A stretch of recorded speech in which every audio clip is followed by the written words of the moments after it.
পোলাপানি লেখা দেখছে না, আবার ক্যান্সেল করে আবার শুরু করলাম, দেখি কি হয়। সবাই একসাথে করছে যে লেখা দেখা যাচ্ছে না ভাইয়া, লেখা স্পষ্ট বোঝা যাচ্ছে না, তো আবার নতুন করে দিলাম। আচ্ছা তোমরা এখন একটু আমাকে কাইন্ডলি জানাও যে তোমরা এখন লেখা দেখতে পাচ্ছ কি না।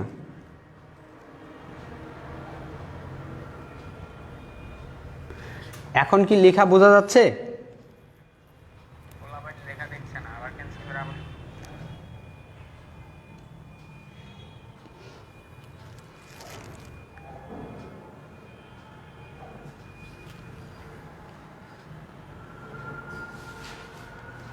সেম প্রবলেম, আবার সেম প্রবলেম ভাইয়া, সেম প্রবলেম, নট ক্লিয়ার ভাইয়া, সেম প্রবলেম না। আচ্ছা যেহেতু ক্লিয়ার হচ্ছে আমি দেখছি কি করা যায়, দেখেন তো এরকম হচ্ছে কেন, মানে আমারটা তো লেখা স্পষ্ট অস্পষ্টই, কারণ সবার তো ভাই একসাথে নেট প্রবলেম হবে না, একটু দেখেন তো কি সমস্যা কি। বাল্বের সাথে তো এটা প্রবলেম না, লেখা কেমন ব্লার হয়ে যাচ্ছে। আচ্ছা তোমরা একটু অপেক্ষা করো, দেখি কি করা যায়, তোমাদের জন্য কি করতে পারি।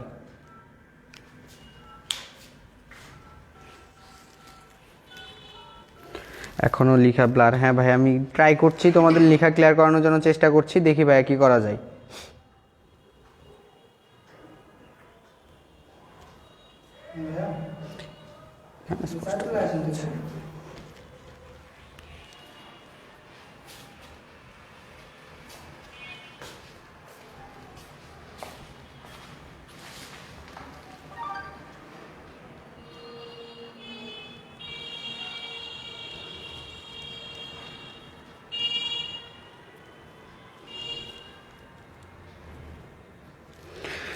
তোমরা বুঝতে পারছো না, আমি ট্রাই করছি, দেখি কি করা যায়, আমি চেষ্টা করছি। তোমাদের লেখা যখন স্পষ্ট বুঝতে পারবো তখন থেকে ক্লাস শুরু করবো, সমস্যা নাই, তোমরা টেনশন করো না, আমি একটু অপেক্ষা করো, আমি চেষ্টা করছি তোমাদের লেখা যাতে স্পষ্ট বুঝতে পারো।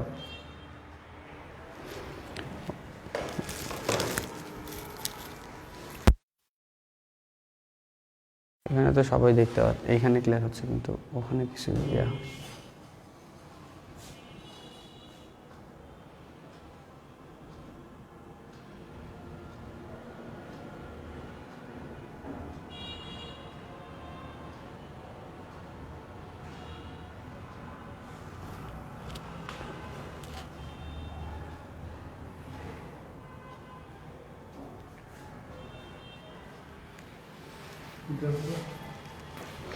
এখন কি ভাই তোমরা ক্লিয়ার দেখতে পাচ্ছ?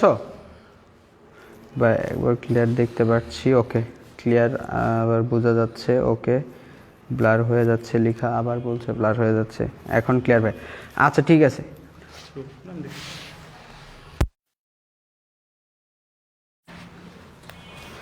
এখন দেখো কথা এবং লেখা দুইটা স্পষ্ট কিনা, এটা তোমরা আমাকে কথা জানাও। এখন ক্লিয়ার, পুরাটা হয়নি। এখন দেখো কথা এবং লেখা দুইটা স্পষ্ট কিনা, কথাটা শোনা যাচ্ছে। ভাইয়া ওকে, আচ্ছা হয়েছে মনে। আচ্ছা দেখো এখন যদি তোমরা লেখা স্পষ্ট দেখতে পাচ্ছ তাহলে আমরা হচ্ছে এখন শুরু করি, ঠিক আছে ভাইয়া?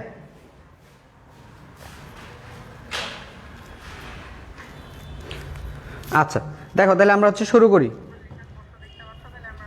ফুল ক্লিয়ার, ওকে পুরোটা হয়নি, হয়ে যাবে ভাই, একটু অপেক্ষা করো, আশা করি হয়ে যাবে। আচ্ছা দেখো আমাদের হচ্ছে মেইনলি জৈব যৌগ পড়তে হবে, তাই তো? তো আমাদের জৈব যৌগ পড়তে গেলে আমাদের এট ফার্স্ট হাইড্রোকার্বন সম্পর্কে ধারণা থাকতে হবে। জৈব যৌগ পড়তে গেলে আমাদের এট ফার্স্ট হাইড্রোকার্বন সম্পর্কে ধারণা থাকতে হবে। তো প্রথমে আসো হাইড্রোকার্বন কি। হাইড্রোকার্বন হচ্ছে কার্বন এবং হাইড্রোজেন দ্বারা গঠিত যৌগ। হাইড্রোজেন এবং কার্বন দ্বারা গঠিত যৌগকে আমরা বলি হচ্ছে হাইড্রোকার্বন।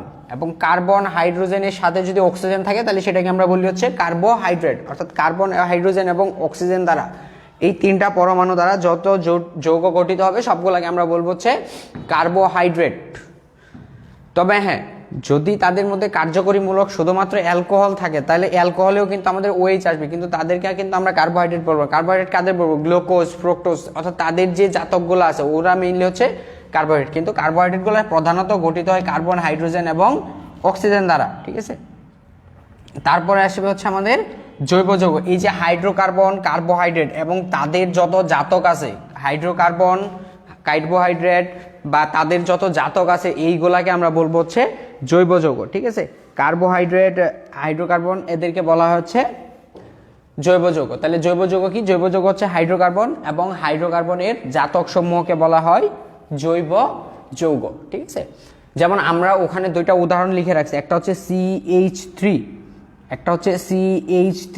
তো তোমরা আমাকে একটু বলো CH3Cl যেটা, এটা কি হাইড্রোকার্বন কিনা তোমরা একটু আমাকে জানাও। এই যে উপরে দুইটা যৌগ লেখা আছে, একটা হচ্ছে CH4 আর একটা হচ্ছে CH3Cl, এদের মধ্যে কোনটা হাইড্রোকার্বন? এটা হচ্ছে আমার 1 নাম্বার, এটা 2 নাম্বার। এই যে দুইটা যৌগ আমাদের লেখা আছে, এই দুইটা যৌগের মধ্যে কোনটা হাইড্রোকার্বন তোমরা একটু আমাকে জানাও।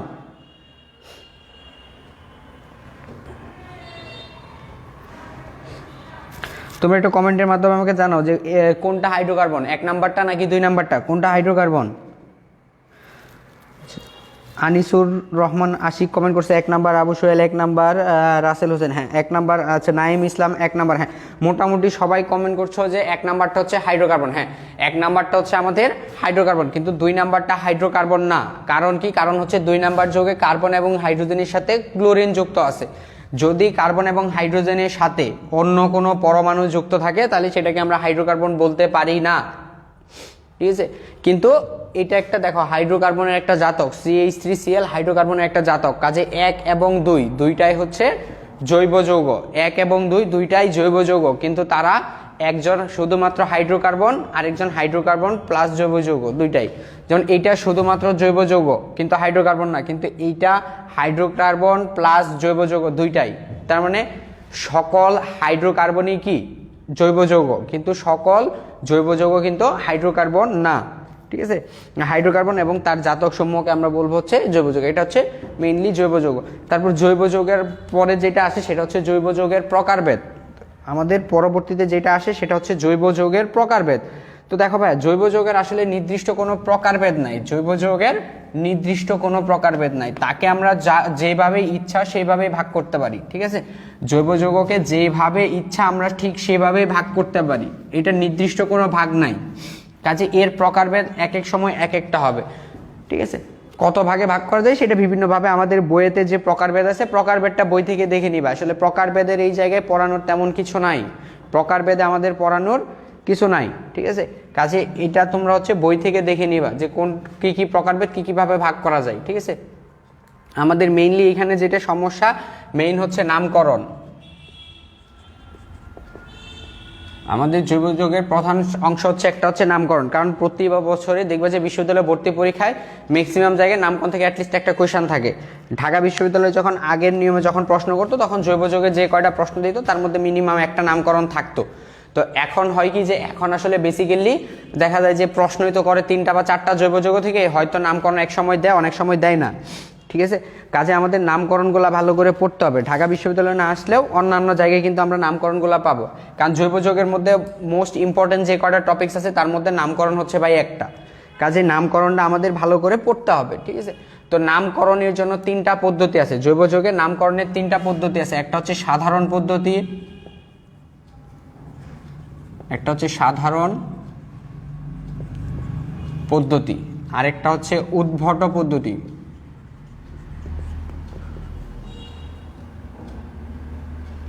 আর 3 নাম্বার হচ্ছে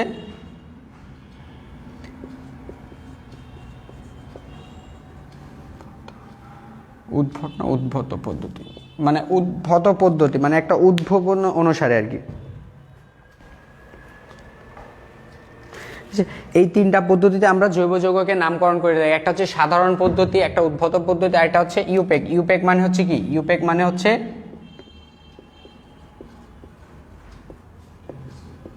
international union of pure and applied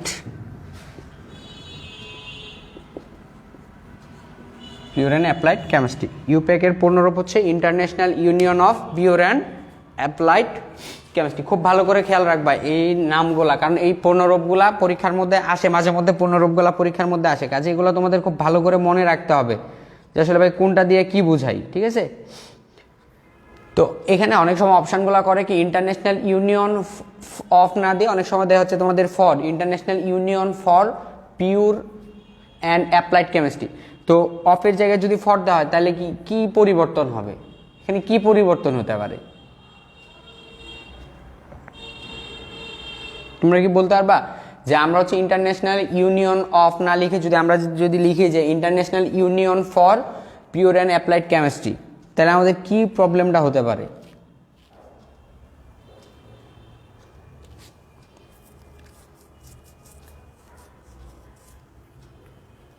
তোমরা কেউ একটু আমাকে কমেন্টের মাধ্যমে জানাও তো।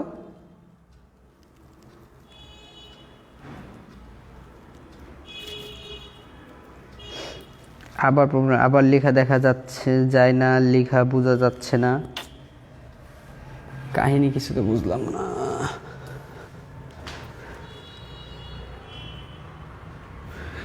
লেখা বোঝা যাচ্ছে না, আবার প্রবলেম। হ্যাঁ দেখছি আবার কি করা যায়, কেন প্রবলেম হচ্ছে ট্রাই করছি আপু তোমাদের প্রবলেম দূর করার জন্য, একটু অপেক্ষা করো।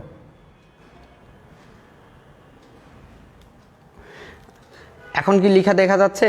লেখা বোঝা যায় না, দেখা যায় না, আবার প্রবলেম, লেখা দেখা যাচ্ছে না, প্রবলেম না, এখনো ক্লিয়ার না?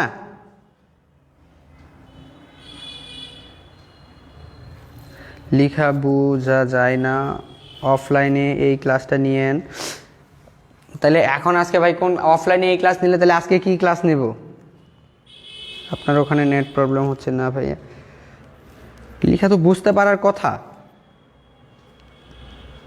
ক্লিয়ার হয়েছে? হ্যাঁ, এটা হয়তো ওই যে নেট একটু প্রবলেম করছে হয়তো বা আমার এখানে, এর জন্য মাঝে মধ্যে ক্লিয়ার হচ্ছে, আবার অনেক সময় ব্লার হয়ে যাচ্ছে, ঠিক আছে।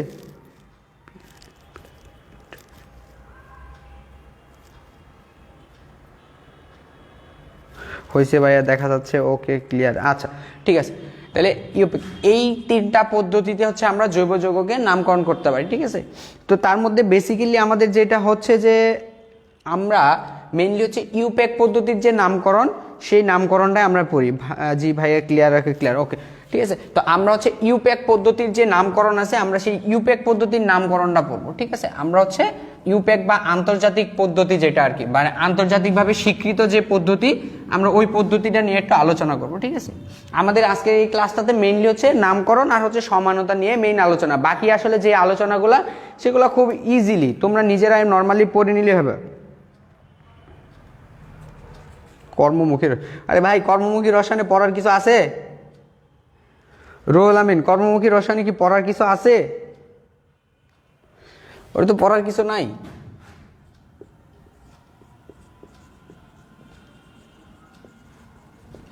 আমরা হচ্ছে ইউপ্যাক পদ্ধতির নামকরণ। তোমরা টেনশন করো না, এই ক্লাসটাতে যাদের যে প্রবলেমগুলো থাকবে, সামনে আমাদের কিছু লেকচার আছে, আসলে যে লেকচারগুলোতে আসলে পড়ার মতো তেমন কিছু নাই। যেমন আমাদের অর্থনৈতিক রসায়নে একটা লেকচার দিয়ে রাখছে, ভাই অর্থনৈতিক রসায়নে তোমাকে কি পড়াবো? অর্থনৈতিক রসায়নে এই পাল্পের প্রকারভেদ, তারপর হচ্ছে তোমার পাল্প উৎপাদনের যে বিক্রিয়া, বিভিন্ন সংকেত, এগুলা কি তোমাকে পড়ানোর জিনিস? ওগুলো তুমি নিজে পড়লেও পারবা, বিক্রিয়া আমি ক্লাসে না দেখাইলেও পারবো। ওই জায়গাগুলোতে আমরা আবার এই ক্লাসে যার যে সমস্যাগুলো থাকে, সমস্যাগুলো আমরা রিপিট করবো, ওটা নিয়ে টেনশন করার কিছু নাই, ঠিক আছে। কাজে আমরা যেহেতু আজকে এখানে এটা পড়া, কাজে আমরা এটা নিয়ে কন্টিনিউ করি। যার যে জায়গায় প্রবলেম থাকবে ওই ক্লাসগুলোতে আমরা চেষ্টা করবো সলভ করে দেওয়ার। কিছু ব্যাকআপ ক্লাস হিসাবে তোমাদের কিছু লেকচার থাকবে, যেগুলো আসলে পড়ানোর তেমন কিছু নেই, 10 মিনিট 20 মিনিট ক্লাস নিলে শেষ হয়ে যাবে, কিন্তু আমাদের ক্লাস টাইম তো 2 ঘন্টা। ওই 2 ঘন্টার মধ্যে বাকি সময় কি করবো? বাকি সময় এগুলো আবার ইয়া করবো, সমস্যা নেই, ঠিক আছে। তো ইউপ্যাক পদ্ধতিতে নামকরণের 3টা অংশ থাকে। ইউপ্যাক পদ্ধতিতে নামকরণের 3টা অংশ থাকে। একটা হচ্ছে পূর্বপদ, যেটা মূল সবার বাম পাশে বসে, প্লাস।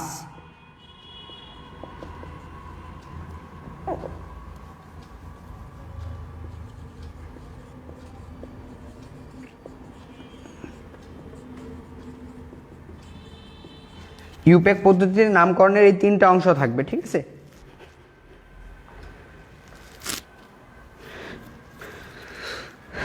সিমেন্ট তৈরি করবো ভাই, সিমেন্ট তৈরি করার মতো মেশিন তো আর কোচিং কর্তৃপক্ষ আমাকে দেয়নি, কেমনে তৈরি করবো ভাই? আপনার অনলাইন ক্লাস অফলাইন ক্লাসের মতোই। ঠিক আছে, দেখো আমাদের নামকরণের হচ্ছে কি তিনটা অংশ থাকবে, কি কি? একটা হচ্ছে পূর্বপদ, একটা হচ্ছে শব্দমূল, আর একটা হচ্ছে পরপদ। আমাদের এই তিনটা অংশ নিয়ে ইউপ্যাক পদ্ধতির নামকরণ গঠিত হয়। ঠিক আছে, একটা পূর্বপদ, শব্দমূল, পরপদ। পূর্বপদ যেটা সেটা হচ্ছে মূল শব্দের বাম পাশে বা পিছনের দিকে বসে, আর পরপদ হচ্ছে মূল শব্দের সামনের দিকে বসে বা ডান পাশে বসবে। ঠিক আছে, তো এখন দেখো এই তিনটা অংশ নিয়ে মেইনলি হচ্ছে আমাদের গঠিত। তো পূর্বপদ কারা হবে, পূর্বপদ কারা কারা পূর্বপদ, ঠিক আছে, সেটা আমাকে অ্যাটলিস্ট বুঝতে হবে। পূর্বপদ কারা? দুইটা জিনিস পূর্বপদ হয়, একটা হচ্ছে প্রতিস্থাপক,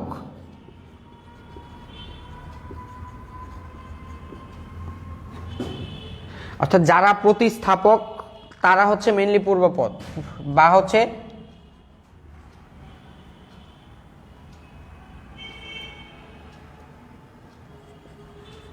যে সকল কার্যকরী মূলকের প্রাধান্য কম। ঠিক আছে, পূর্বপদ হিসেবে একটা হচ্ছে প্রতিস্থাপক, প্রতিস্থাপক যারা তারা সবসময় পূর্বপদ।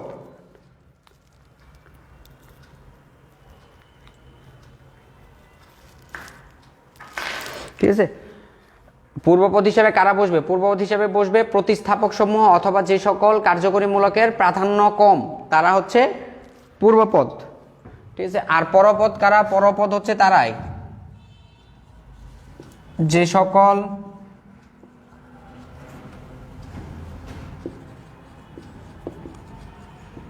কার্যকরী মূলকের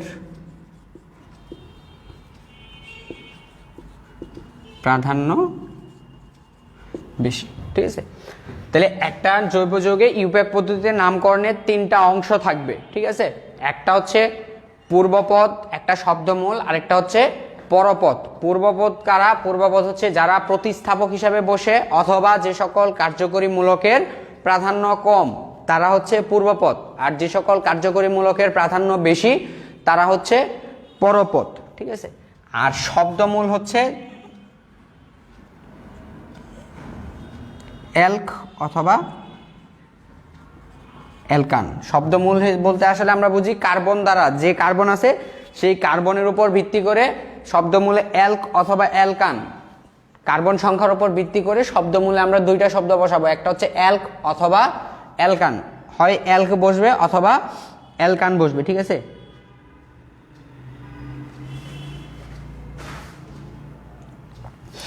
ভাই ও কেন ক্লাস করতে পারছে না আমি কি করে বলবো ভাইয়া? ওর ওইখানে হয়তো নেট প্রবলেম বা ওর কোনো সমস্যা।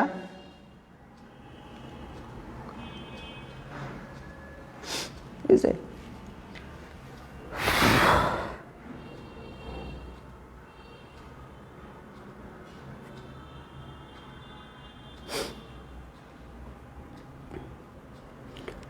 আচ্ছা তাহলে দেখো আমাদের ইউপ্যাক পদ্ধতিতে নামকরণের তিনটা অংশ কি ওইগুলো একটু ভালো করে বোঝো। ঠিক আছে, তাইলে আচ্ছা আমরা করতে পারো। তাহলে কি হচ্ছে যে একটা নামকরণের প্রতিস্থাপক কার্যকরীমূলক হচ্ছে যাদের প্রাধান্য কম বা যারা প্রতিস্থাপক তারা পূর্বপদ, যাদের প্রাধান্য বেশি তারা পরপদ। আর শব্দমূল হচ্ছে হয় অ্যালক অথবা অ্যালকান। অ্যালক কখন বসবে? অ্যালক হচ্ছে যখন কার্বন কার্বন দ্বিবন্ধন অথবা কার্বন কার্বন ত্রিবন্ধন থাকবে। যখন কার্বন কার্বন দ্বিবন্ধন অথবা কার্বন কার্বন ত্রিবন্ধন থাকবে তখন অ্যালক বসবে, অন্যথায় অ্যালকান বসবে। শব্দমূল হিসাবে যদি কার্বন কার্বন ত্রিবন্ধন বা কার্বন কার্বন দ্বিবন্ধন থাকে তাহলে শব্দমূল হিসাবে অ্যালক বসবে। আর যদি কার্বন কার্বন দ্বিবন্ধন বা ত্রিবন্ধন না থাকে তাহলে বসবে হচ্ছে অ্যালকান।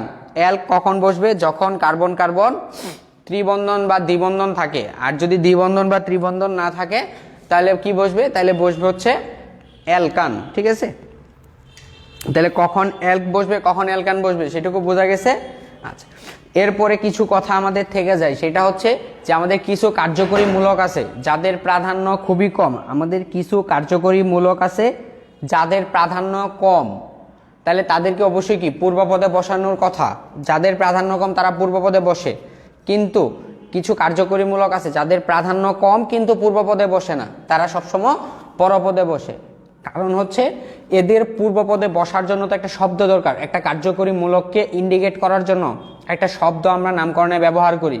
তো ওই শব্দটা পূর্বপদে বসার জন্য কি শব্দ বসাবো সেটা আসলে নাই, অর্থাৎ যাদের পূর্বপদে বসার মতো শব্দ নাই তারা সবসময় পরপদে বসবে। অর্থাৎ কিছু কার্যকরী মূলক আছে যারা পূর্বপদে বসতে পারে না, সবসময় বসবে কোথায়, তারা সবসময় বসবে হচ্ছে পরপদে। ঠিক আছে, আমরা দুই একটা প্র্যাকটিস করি।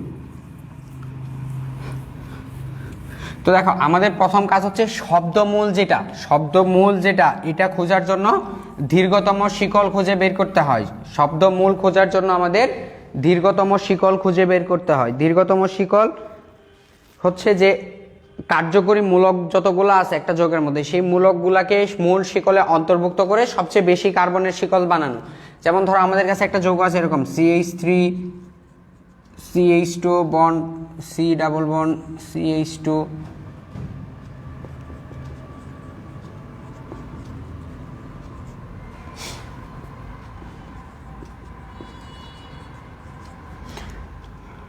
আচ্ছা এটা পরে দিলাম। আচ্ছা দেখো এইখানে আমার এইটা হচ্ছে একটা যৌগ, এই যে স্ট্রাকচারটা লিখলাম এটা হচ্ছে আমার একটা যৌগ। এই স্ট্রাকচার থেকে আমাকে আগে প্রধান শিকলটা খুঁজে বের করতে হবে। তো একটা জিনিস দেখো, আমরা হচ্ছে এটা একটা শিকল গঠন করতে পারি, তাই না? এইটা হচ্ছে আমাদের একটা শিকল, আরেকটা শিকল হচ্ছে আমাদের এইটা। ঠিক আছে, এই দুইভাবে এখানে শিকল পাই।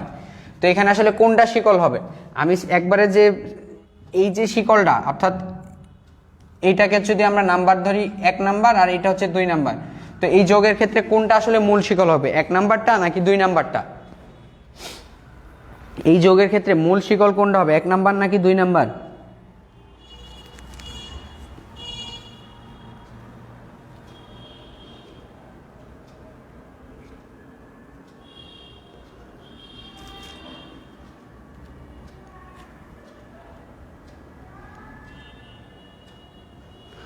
আচ্ছা রুকসানা কমেন্ট করলো 2 নাম্বার, আবু শোয়েব 2 নাম্বারটা, রিক্ত রোধি 2 নাম্বার। হ্যাঁ সবাই মোটামুটি কমেন্ট করছে 2 নাম্বার। হ্যাঁ আমাদের মেইনলি হচ্ছে এখানে শিকল হবে 2 নাম্বারটা। কেন? কারণ হচ্ছে আমরা যদি 1 নাম্বারটাকে শিকলে ধরি তাহলে এই যে কার্যকরী মূলকের এই অংশটা আছে এই অংশটা শিকলের মধ্যে পড়ে না, এই অংশটুকু মানে এই যে দ্বিবন্ধনের এই যে অংশটুকু, এই বেসিক্যালি এই অংশটুকু আমাদের কি হয়, এই অংশটুকু শিকলের বাইরে চলে যায়। কাজে আমরা হচ্ছে এই স্ট্রেট লাইনে হচ্ছে কার্বন সবচেয়ে বেশি হয়, 1 2 3 4 5 6টা হয়, কিন্তু এইটাকে আমরা মূল শিকল ধরতে পারি না। কেন? কারণ এইটাকে যদি মূল শিকল ধরি তাহলে আমাদের এই যে কার্যকরী মূলকের সাথে যে অংশটুকু আছে এইটুকু আসলে মূল শিকলের বাইরে চলে যায়। এই জন্য আমাদের কি করতে হবে, 2 নাম্বার যে অংশ আছে সেটাকে মূল শিকল ধরতে হবে। ঠিক আছে, যারা 1 নাম্বারটা কমেন্ট করছো, যারা হচ্ছে 1 নাম্বারটা কমেন্ট করছো তারা একটু ভুল হয়েছে। ঠিক আছে, তোমরা মনে রাখবে যে কার্যকরী মূলককে অন্তর্ভুক্ত করে দীর্ঘ শিকল বের করতে হবে। খালি দীর্ঘ শিকল বের করলেই হবে না, কার্যকরী মূলককে অন্তর্ভুক্ত রেখে দীর্ঘ শিকল কোনটা সেটা খুঁজতে হবে। শিকল গঠনে যদি দীর্ঘ শিকল খুঁজতে যায় কার্যকরী মূলকগুলাই বাদ হয়ে যায় তাহলে আসলে আমাদের ওইটাকে আমরা হচ্ছে কখনো দীর্ঘ শিকল ধরতে পারবো না। ঠিক আছে, দীর্ঘ শিকল ধরতে গেলে কার্যকরী মূলককে অন্তর্ভুক্ত করে দীর্ঘ শিকল ধরতে হবে। ঠিক আছে, তাহলে এটা হচ্ছে আমাদের শিকল গঠন। তারপরে সেকেন্ড কাজ হচ্ছে নাম্বারিং করা, দ্বিতীয় কাজ হচ্ছে নাম্বারিং করা। তো আমাদের নাম্বারিং কিভাবে করব, নাম্বারিং করার উপায়টা কি? নাম্বারিং করার উপায় হচ্ছে অগ্রাধিকার, যেই কার্যকরী মূলকের অগ্রাধিকার বেশি তাকে হচ্ছে ন্যূনতম সংখ্যায় রাখা। যেমন ধরো আমরা যদি একটা যৌগ লিখি CH3 CHOH CH2 CH3, এই যৌগটাকে আমরা দুইভাবে নাম্বারিং করতে পারি। এটা হচ্ছে 1, এটা 2, এটা 3, এটা 4, এটা একটা নাম্বারিং। অথবা আমরা লিখতে পারি 1 2 3 4, অর্থাৎ একটা উপর দিক দিয়ে নাম্বারিং করলাম, একটা হচ্ছে নিচে নাম্বারিং করা আছে। এই দুইটা নাম্বারিং এর মধ্যে আমার নাম্বারিং কোনটা সঠিক হবে, উপরের দিকে যেটা লিখছি এটা সঠিক হবে নাকি নিচের দিকে যে নাম্বারিং করছি সেটা সঠিক হবে? তো এর প্রধান যে রুল, সেই রুলটা হচ্ছে যে কার্বনে মানে কার্যকরী মূলক যে কার্বনে যুক্ত থাকবে তার সংখ্যাটা ন্যূনতম থাকতে হবে। যে কার্বনে কার্যকরী মূলক যুক্ত থাকবে সেই কার্বনের সংখ্যাটা ন্যূনতম রাখতে হবে। তো ন্যূনতম রাখতে গেলে আমরা দুইটা ভাবে নাম্বারিং করতে পারি। যদি এই উপর দিকে যে নাম্বারিং করছি সেটার ক্ষেত্রে কার্যকরী মূলক হচ্ছে এই কার্বনের নাম্বার হয় 3, আর নিচের দিকে যে নাম্বারিং করছি সেই নাম্বারিং অনুসারে এই কার্বনের নাম্বার হয় 2। তার মানে ন্যূনতম কত, ছোট কোনটা 2 নাকি 3? অবশ্যই 2 ছোট, তাই না? কাজে আমাদের হচ্ছে এইটা হচ্ছে সঠিক নাম্বারিং, তার মানে এই নাম্বারিং এর ক্ষেত্রে এটা হচ্ছে সঠিক আর এটা হচ্ছে আমাদের ভুল। উপরে যে নাম্বারিংটা ছিল সেটা ছিল ভুল, আর নিচে যে নাম্বারিংটা করছি সেটা হচ্ছে সঠিক নাম্বারিং, ঠিক আছে? তাহলে নাম্বারিং এর ক্ষেত্রে কাজ কি, যে সকল কার্যকরী মূলকের অগ্রাধিকার বেশি তাদেরকে কম সংখ্যক নাম্বারিং এ রাখতে হবে, ঠিক আছে? হ্যাঁ, অনেকে কমেন্ট করছো নিচের হ্যাঁ নিচের নাম্বারিংটা আসলে সঠিক, ঠিক আছে? তাহলে নাম্বারিং করার নিয়মটাও বুঝলাম, আবার আমরা হচ্ছে কি শিকল গঠন বুঝলাম, ঠিক আছে? তাহলে আমরা এখন সরাসরি নামকরণে চলে যাই, ঠিক আছে?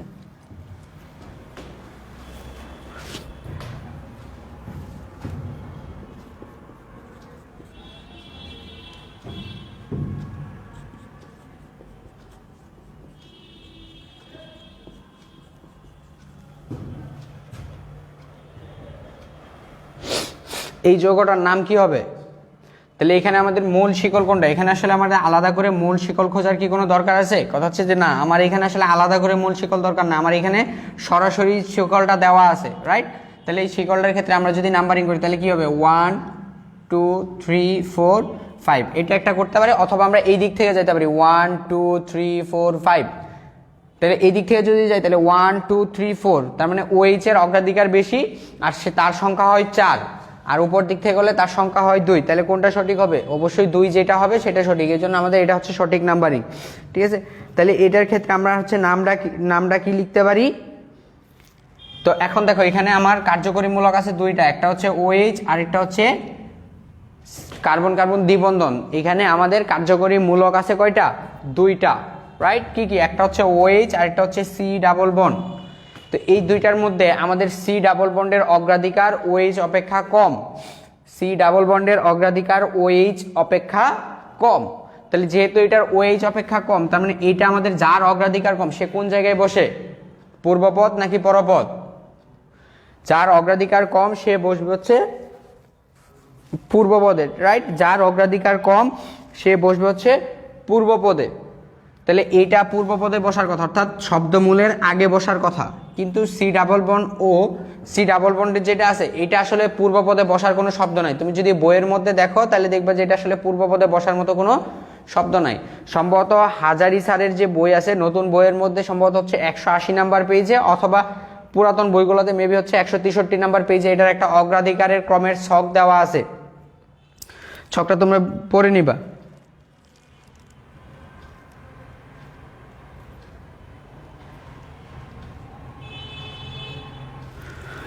অগ্রাধিকারের ক্রম ওইটা তো আসলে বললে হবে না, ওইটা তোমার বইয়েতে লেখা আছে, এটা তোমাকে মুখস্থ করতে হবে। তো বললাম যে হাজারি স্যারের বইগুলোতে দেখো যে হচ্ছে 180 নাম্বার বা হচ্ছে পুরাতন গোলায় সম্ভবত 163 নাম্বার পেজে দেওয়া আছে। একটু তোমরা একটু কাইন্ডলি দেখে নাও যে হাজারি স্যারের যে বইগুলো আছে হয় 163 নাম্বার অথবা নতুন বইগুলোতে 180 নাম্বার পেজে এই ছকটা দেওয়া আছে।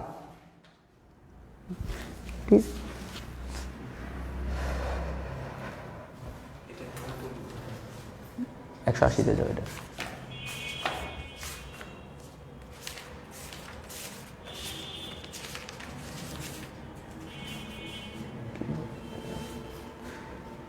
এডিশনে তাহলে আরো পরে দিছে।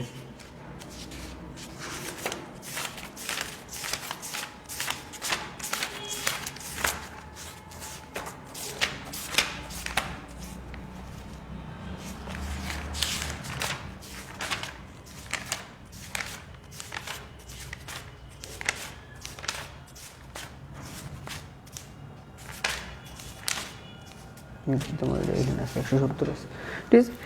দেখো অগ্রাধিকারের কর্ণক্রমটা ছিল পেজ 164 পুরাতন বই। হ্যাঁ, এক একটা বই আসলে এক এক এডিশনের বই এক একটা। দেখো যেমন আমাদের হচ্ছে সবচেয়ে বেশি COOH জৈব অ্যাসিডের প্রাধান্য সবচেয়ে বেশি, তারপরে ছিল হচ্ছে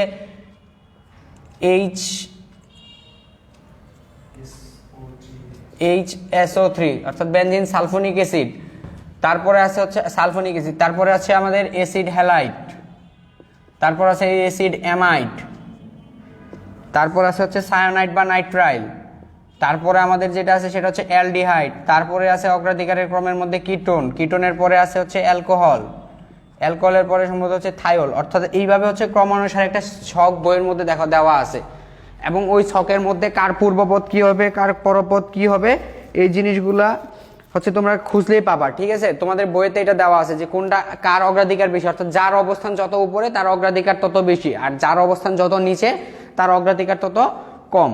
তো কার অগ্রাধিকার কম বেশি অনুসারে কার পূর্বপদে কি বসবে, কার পরপদে কি বসবে বইয়ের মধ্যে দেওয়া আছে। এই ছকটা তোমাদের মুখস্থ করতে হবে, ঠিক আছে? নামকরণ আসলে ক্লিয়ারলি এখন তোমরা বুঝবা না, ঠিক আছে? ওই ছকটা যদি তোমাদের মুখস্থ না থাকে তোমরা আসলে নামকরণ বুঝবা না।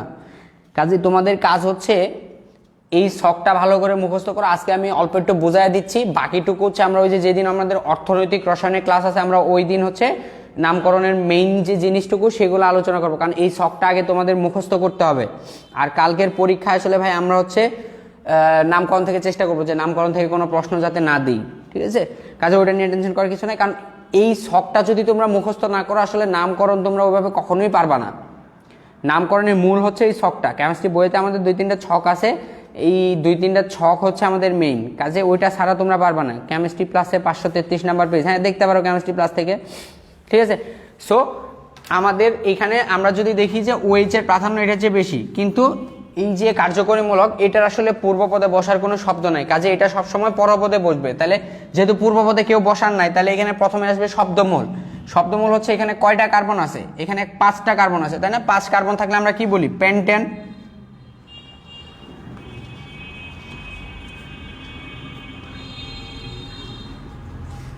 পেন্টেন 5 কার্বন থাকলে এটাকে আমরা বলি হচ্ছে পেন্টেন।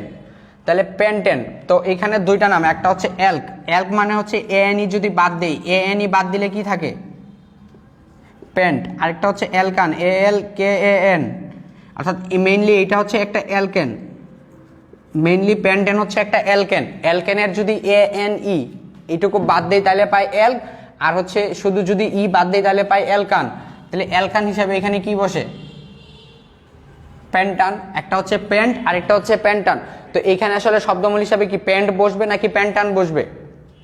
এখানে শব্দমূল হিসাবে পেন্ট বসবে নাকি পেন্টান বসবে? তো দেখো আমরা বলেছিলাম যে যদি যৌগের মধ্যে দ্বিবন্ধন এবং ত্রিবন্ধন থাকে, যদি দ্বিবন্ধন এবং ত্রিবন্ধন থাকে, ভাই কালকের এক্সাম কোন টপিক্সের উপর থাকবে? কালকের এক্সাম থাকবে হচ্ছে ওই যে বাকি যেগুলো আছে সাধারণ যে আলোচনা, না মেইনলি হচ্ছে নামকরণ পাঠটুকু বাদ দিলে বাকি যেগুলো থাকে, সমানুতা, তারপর হচ্ছে তোমার জৈব যৌগের শ্রেণী বিভাগ, জৈব যৌগের বিক্রিয়া, ওই যে প্রকারভেদগুলো আছে ওই জিনিসগুলো, ঠিক আছে? সো ওই যে নিয়ে টেনশন করার কিছু নাই। তাহলে কি হচ্ছে? অ্যাল্ক। অ্যাল্ক মানে হচ্ছে পেন্ট। তো দ্বিবন্ধন ত্রিবন্ধন থাকলে শব্দমূল হিসাবে কি বসে? দ্বিবন্ধন ত্রিবন্ধন থাকলে শব্দমূল হিসাবে বসে হচ্ছে অ্যাল্ক, তার মানে এটার নাম হবে প্যান্ট। শব্দমূল হিসাবে বসবে প্যান্ট, ঠিক আছে? প্যান্ট। তারপর হচ্ছে পরপদ। পরপদ হিসাবে এখানে কে কে আছে? 2 জন আছে, একটা হচ্ছে C ডাবল বন্ড আর একটা হচ্ছে OH, ঠিক আছে? তো এদের মধ্যে প্রাধান্য কার বেশি? বেশি হচ্ছে OH এর। কাজে OH-টাকে সবার শেষে লিখতে হবে, OH-টাকে সবার শেষে লিখতে হবে। তাহলে আগে কাকে লিখবো? ডাবল বন্ডটাকে। তাহলে ডাবল বন্ডের যদি থাকে তাহলে শব্দমূল হিসাবে আমরা লিখি হচ্ছে ইন। যদি কার্বন কার্বন দ্বিবন্ধন হয় তাহলে শব্দমূল হিসাবে বসে এখানে শব্দের মধ্যে ইন কথাটা যোগ করতে হয়। তো এই যে ইন, এই ইন কয় নাম্বার কার্বনে আছে? 3 নাম্বার আর হচ্ছে 4 নাম্বার কার্বনের মাঝে। ইন কত নাম্বারে আছে? 3 নাম্বার এবং 4 নাম্বারের মাঝখানে আছে। কাজে 3 আর 4 না লিখে আমরা হচ্ছে শুরু কাকে দিয়ে? শুরু হচ্ছে 3 দিয়ে। 3 ছোট না, কাজে 3 লিখবো। তো এখন দেখো প্যান্ট 3 ইন। তো প্যান্ট হচ্ছে একটা নাম, 3 হচ্ছে একটা সংখ্যা। প্যান্ট হচ্ছে একটা নাম, 3 হচ্ছে একটা সংখ্যা, কাজে এদের মাঝখানে একটা হাইফেন। সেম ভাবে 3 এবং ইন এরা হচ্ছে একটা সংখ্যা একটা নাম, কাজে এখানে ছোট্ট করে একটা হাইফেন দিতে হবে, ঠিক আছে? তাহলে প্যান্ট 3 ইন। তারপর হচ্ছে কি? অ্যালকোহল। অ্যালকোহল যদি শব্দমূল হিসাবে বসে, অ্যালকোহলের যদি থাকে তাহলে আমরা কি বসি? নল। দেখো অ্যালকোহলের OH যদি পরপদ হিসাবে বসে তাহলে নল যুক্ত হয়। তো নল কয় নাম্বারে আছে? 2 নাম্বারে, তার মানে 2 পেন্টানল বা অল বসে অনেক সময়। অল বা নল দুইটাই যোগ করা যায়, এক একটা রাইটারের বই এক একটা লেখা আছে, তুমি যে কোনো একটা যোগ করলে হবে। তার মানে যোগটার নাম হচ্ছে pant 2 in 1, pant 3 in 2 all, বা এই যোগটার নাম, ঠিক আছে? ইউপ্যাক পদ্ধতিতে যদি নামকরণ করি তাহলে এইভাবে আমাদের করতে হবে। তবে এইটা করার আগে আমাকে যেটা করতে হবে, অবশ্যই অগ্রাধিকারের ক্রম এবং শব্দমূল হিসাবে কি বসে সেই জিনিসটা আমাকে মুখস্থ রাখতে হবে। ওইটা যদি মুখস্থ না থাকে তাহলে আসলে তোমরা নামকরণ করতে পারবে না।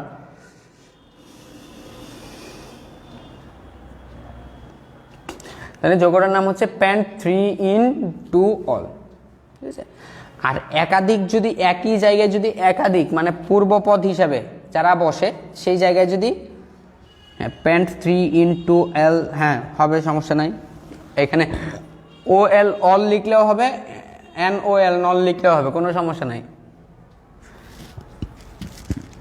দুইটাই রাইট। প্যান্টানল প্যান্ট 3 × অল লিখলেও যেরকম রাইট হবে, প্যান্ট 3 × নল লিখলেও হবে, দুইটাই লেখা আছে বইয়ে, কাজে ওইটা নিয়ে টেনশন করার কিছু নাই, ঠিক আছে।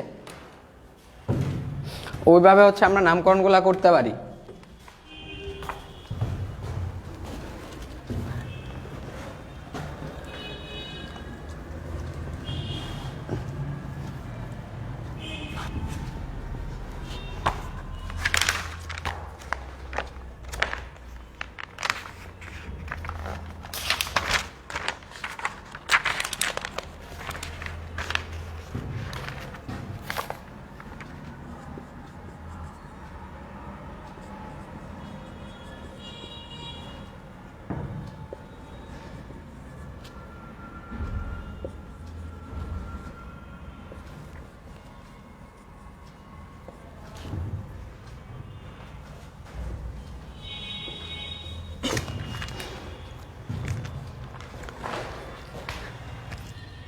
আমরা হচ্ছে এই যৌগটার নামকরণ করব, ঠিক আছে। CH3 CH2 bond হোল্টো CHCl CH2 এই যৌগটার নামকরণ করব, ঠিক আছে।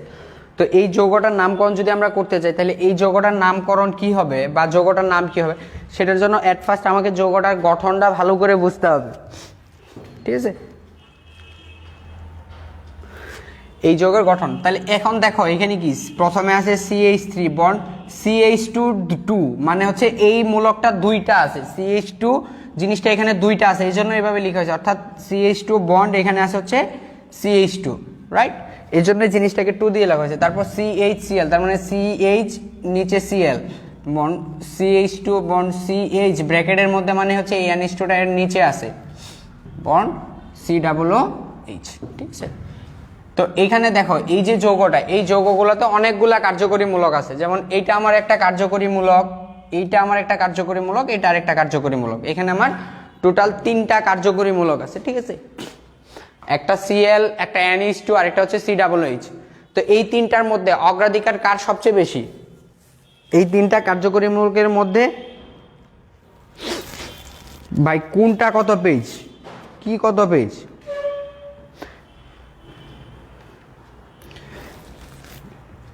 ঠিক আছে, তাহলে এই হচ্ছে যৌগের যে মূল যে গঠন, এটা হচ্ছে যৌগের মূল স্ট্রাকচারটা, ঠিক আছে। তাহলে এখানে সবচেয়ে আমরা জানি যে সবচেয়ে অগ্রাধিকার হচ্ছে COOH, হ্যাঁ এখানে সবচেয়ে অগ্রাধিকার বেশি হচ্ছে COOH। তাহলে COOH এর অগ্রাধিকার যেহেতু সবচেয়ে বেশি, তাহলে তাকে আমাদের হচ্ছে সর্বনিম্ন সংখ্যায় রাখতে হবে। তো এখানে এইটা কি একটা কার্বনযুক্ত কার্যকরী মূলক না? COOH কি একটা কার্বনযুক্ত কার্যকরী মূলক, কাজে এটা হচ্ছে নাম্বার 1, এটা 2, এটা 3, এটা 4, এটা 5, এটা 6, এটা হচ্ছে 7, ঠিক আছে। এই হচ্ছে আমাদের নাম্বারিং 1 2 3 4 5 6 7, ঠিক আছে।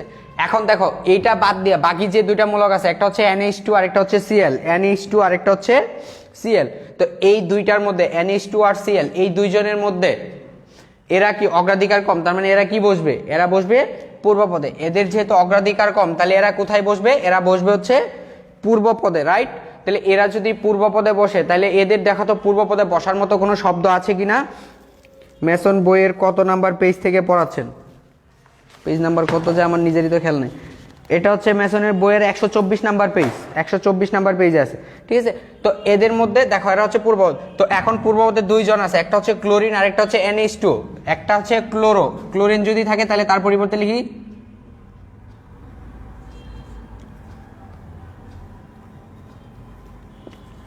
ক্লোরো, আর NH2 এর জন্য আমরা লিখি হচ্ছে এমিনো, ঠিক আছে।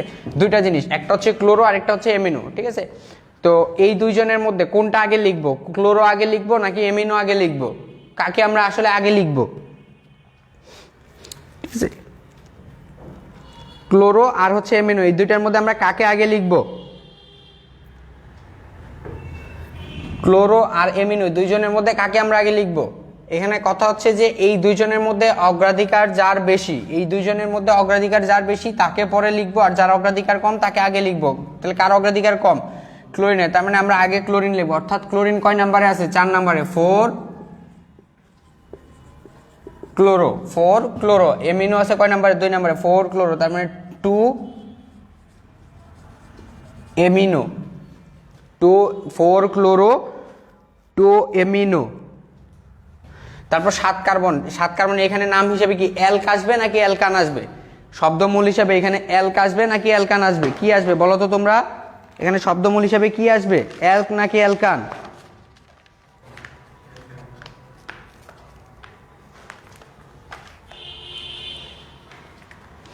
এখানে শব্দমূল হিসাবে কি আসবে? শব্দমূল হিসাবে আসবে অ্যালকান। অ্যালকান মানে হচ্ছে হ্যাপটান। তারপর হচ্ছে কি, এটা যদি থাকে তাহলে যুক্ত হচ্ছে ওইক অ্যাসিড, যোগ ওইক অ্যাসিড, ঠিক আছে? তো এই টোটালটাকে আমরা একসাথে যদি লিখি তাহলে এটাকে আমরা লিখতে পারি হচ্ছে হ্যাপটানোইক অ্যাসিড, ঠিক আছে? আর এইখানে যেটা লেখা হয়েছে এই ক্রমটা আসলে সবসময় যে তোমাকে মেনটেন করতে হবে তা না। এখানে বেসিক্যালি যেটা মেনটেন করতে হয় সেটা হচ্ছে মেইনলি হচ্ছে এখানে লিখতে হয় ইংরেজি বর্ণমালার ক্রমানুসারে। এখানে 4 ক্লোরো 2 এমিনো, এইটা যতটা না রাইট তার চেয়ে এখানে যে জিনিসটা বেশি রাইট সেটা হচ্ছে 2 এমিনো 4 ক্লোরো, এটা হচ্ছে বেশি রাইট, ঠিক আছে? কারণ একাধিক প্রতিস্থাপকের ক্ষেত্রে মেইনলি হচ্ছে তাদের অগ্রাধিকারের ক্রমর চেয়ে তাদের ইংরেজি বর্ণমালার যে ক্রম ওইটা বেশি ফলো করা হয়, ঠিক আছে? একাধিক প্রতিস্থাপকের ক্ষেত্রে বা একাধিক পূর্বপদের ক্ষেত্রে যে কার্যকরী মূলকের মানে ইংরেজি বর্ণমালার ক্রম অনুসারে মেইনলি সাজানো হয়। কাজে এটার আনসার হবে হচ্ছে 2, মেইন সঠিক আনসার হচ্ছে 2 এমিনো 4 ক্লোরো। অনেকে প্রশ্ন করছে ভাই অ্যালক হবে, অ্যালক এখানে হবে না, এখানে অ্যালকান হবে। কেন হবে? কারণ আমরা বলছিলাম যে যদি যৌগের মধ্যে কার্বন কার্বন ত্রিবন্ধন থাকে বা কার্বন কার্বন দ্বিবন্ধন থাকে তবে অ্যালক আসে, অন্যথায় অ্যালকান আসে। যদি কার্বন কার্বন ত্রিবন্ধন থাকে তাহলে অ্যালক, আর যদি কার্বন কার্বন ত্রিবন্ধন বা দ্বিবন্ধন না থাকে তাহলে অ্যালকান আসে। তো এখানে কোনো ত্রিবন্ধন নাই, কাজে এখানে আসলে বসবে হচ্ছে অ্যালকান, ঠিক আছে? এই জন্য আমরা হচ্ছে অ্যালকান লিখছি, ঠিক আছে? তাহলে এই হচ্ছে আমাদের নামকরণ। নামকরণগুলো তোমরা বাসায় ভালো করে প্র্যাকটিস করবা, নামকরণগুলো তোমরা খুব ভালো করে বাসায় প্র্যাকটিস করবা, ঠিক আছে?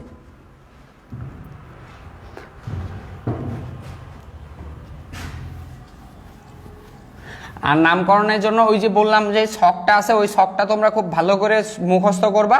ছকটা ভালো করে মুখস্থ করলে আমরা হচ্ছে যেদিন হচ্ছে আমাদের অর্থনৈতিক রসায়নের উপর ক্লাস নেওয়ার কথা সেদিন অর্থনৈতিকের কিছু আলোচনা করে বাকি যে অংশ আছে আমাদের, অর্থাৎ বাকি যে টাইমটুকু থাকবে সেইটুকুর মধ্যে আমরা হচ্ছে নামকরণের বাকি পার্টগুলো পড়াবো এবং আমরা নামকরণে আরও কিছু প্র্যাকটিস করাবো, ঠিক আছে?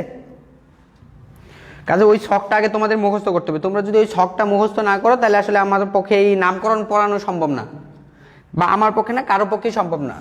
বা আমি যতই পড়ায় দিই তুমি কিছু আসলে করতে পারবা না, তুমি কিছুই বুঝবা না যদি ওই ছকটা তোমার মুখস্থ না থাকে।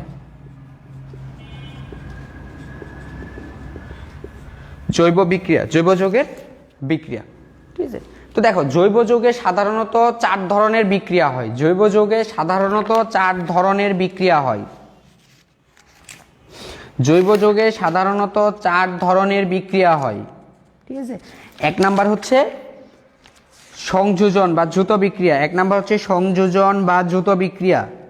জৈব যৌগে সাধারণত 4 ধরনের বিক্রিয়া হয়, ঠিক আছে? জৈব যৌগে সাধারণত 4 ধরনের। 1 নাম্বার হচ্ছে সংযোজন বা দ্রুত, 2 নাম্বার হচ্ছে স্থাপন, 3 নাম্বার হচ্ছে অপসারণ, সমানুকরণ। মেইনলি 4 ধরনের বিক্রিয়া হয় জৈব যৌগে সাধারণত।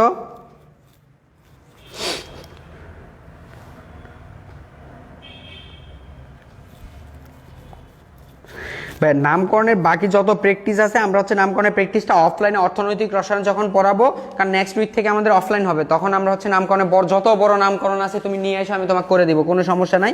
কিন্তু আমরা নামকরণ নিয়ে এখন আর ওইভাবে আলোচনা করতে যাচ্ছি না, কারণ অফলাইনে তোমরা চাচ্ছ না নামকরণটা খুব ভালো করে, চাচ্ছ না যে আমরা এই ক্লাসটা আসলে অফলাইনে হোক। তারপরে যেহেতু কোচিং কর্তৃপক্ষ আমাকে নিতে বলছে অবশ্যই আমাকে নিতে হবে, কিন্তু আমরা হচ্ছে নামকরণটা মেইনলি পড়াবো হচ্ছে ওই জায়গায়। হ্যাঁ, নামকরণ থেকে কালকে আমি কোনো প্রশ্ন দিব না, সমস্যা নেই, নামকরণ থেকে কোনো প্রশ্ন দিব না, টেনশন করো না।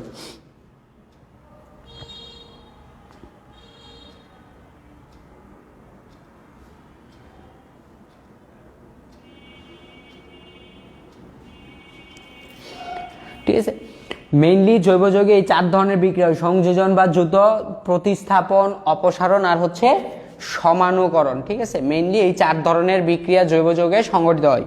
তার বাইরেও জারণ বিজারণ আছে, তার বাইরেও জারণ বিজারণ বিক্রিয়া হয়, কিন্তু মেইনলি হচ্ছে 4 ধরনের বিক্রিয়া হয়। দ্রুত বিক্রিয়ায় কি হয়? এই দ্রুত বিক্রিয়া মেইনলি হচ্ছে একটি পাই বন্ধন ভেঙে 2টি সিগমা বন্ধন গঠন করে। আর অপসারণে হচ্ছে 2টি সিগমা বন্ধন ভেঙে একটি পাই। ঠিক আছে,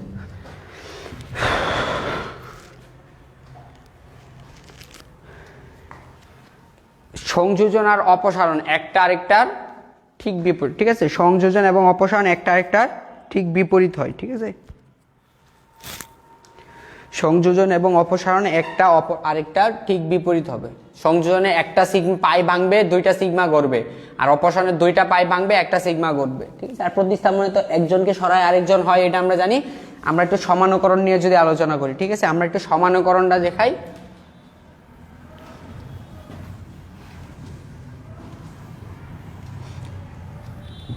সমানুকরণ মেইনলি হচ্ছে CH3 CH2 CH2 CH3।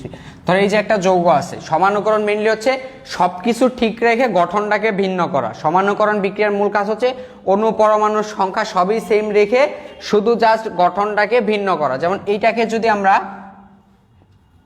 Aluminium chloride এবং হাইড্রোক্লোরিক অ্যাসিডের উপস্থিতিতে 300 ডিগ্রি সেলসিয়াস টেম্পারেচারে উত্তপ্ত করি, সবসময় প্রভাবকটা মনে রাখবা।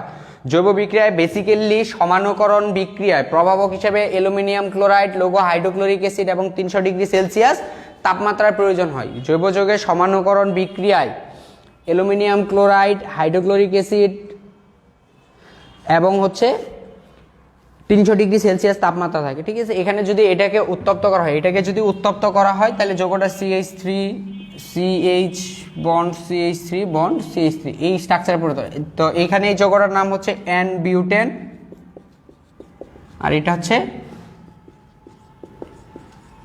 আইসোবিউটেন। এটা হচ্ছে যদি আমরা সাধারণ পদ্ধতিতে নামকরণগুলো করতাম তাহলে এই নামটা হইতো আর কি। এটার নাম হইতো N বিউটেন, এটার নাম হইতো আইসোবিউটেন। ঠিক আছে, আর ইউপেক পদ্ধতিতে এটার নাম কি হবে? এটার নাম হবে হচ্ছে 2 মিথাইল প্রোপেন, আর এটা হচ্ছে শুধু বিউটেন। ঠিক আছে, তো এইটা হচ্ছে সমানুকরণ বিক্রিয়া, যে একটা বিক্রিয়ায় যৌগটাকে ঠিক রেখে তার গঠনটাকে ভিন্ন করা। এবং এই সমানুকরণ বিক্রিয়ার মাধ্যমেই কিন্তু জৈব যৌগে সর্বপ্রথম পরীক্ষাগারে জৈব যৌগ আবিষ্কার করা সম্ভব হয়েছে। এই সমানুকরণ বিক্রিয়ার সাহায্যেই কিন্তু সর্বপ্রথম জৈব যৌগের মানে পরীক্ষাগারে যে জৈব যৌগ প্রস্তুত সম্ভব, সেটা এই সমানুকরণ বিক্রিয়া দ্বারাই কিন্তু সূচনা হয়। অর্থাৎ জৈব যৌগের প্রথম যে সূচনাকারী বিক্রিয়া সেটাই ছিল হচ্ছে সমানুকরণ বিক্রিয়া। কি ছিল? যে আমাদের হচ্ছে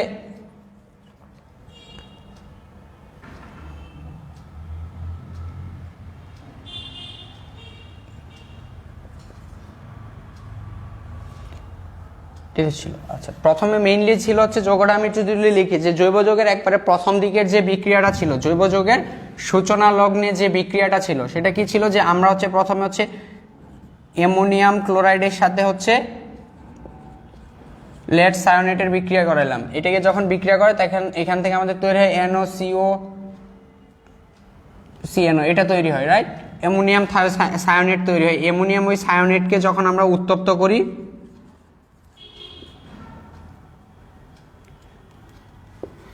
এটাকে যখন আমরা উত্তপ্ত করি তখন সে পুনরায় বিন্যস্ত হয়ে NH2CO NH2 তে ভাগ হয়, যেটাকে আমরা বলি হচ্ছে ইউরিয়া। অর্থাৎ পরীক্ষাগারে সর্বপ্রথম আবিষ্কৃত জৈব যৌগ ছিল ইউরিয়া, যেটা কি সমানুকরণ বিক্রিয়ার মাধ্যমে, এই যে এইটা থেকে এটা তৈরি হয়েছে, তার মানে এটা কি একটা সমানুকরণ বিক্রিয়া। এই সমানুকরণ বিক্রিয়ার মাধ্যমে সর্বপ্রথম পরীক্ষাগারে জৈব যৌগ আবিষ্কার করা সম্ভব হয়েছে। ঠিক আছে, এই জন্য হচ্ছে সমানুকরণ বিক্রিয়াটা হচ্ছে জৈব যৌগের সূচনাকারী বিক্রিয়া।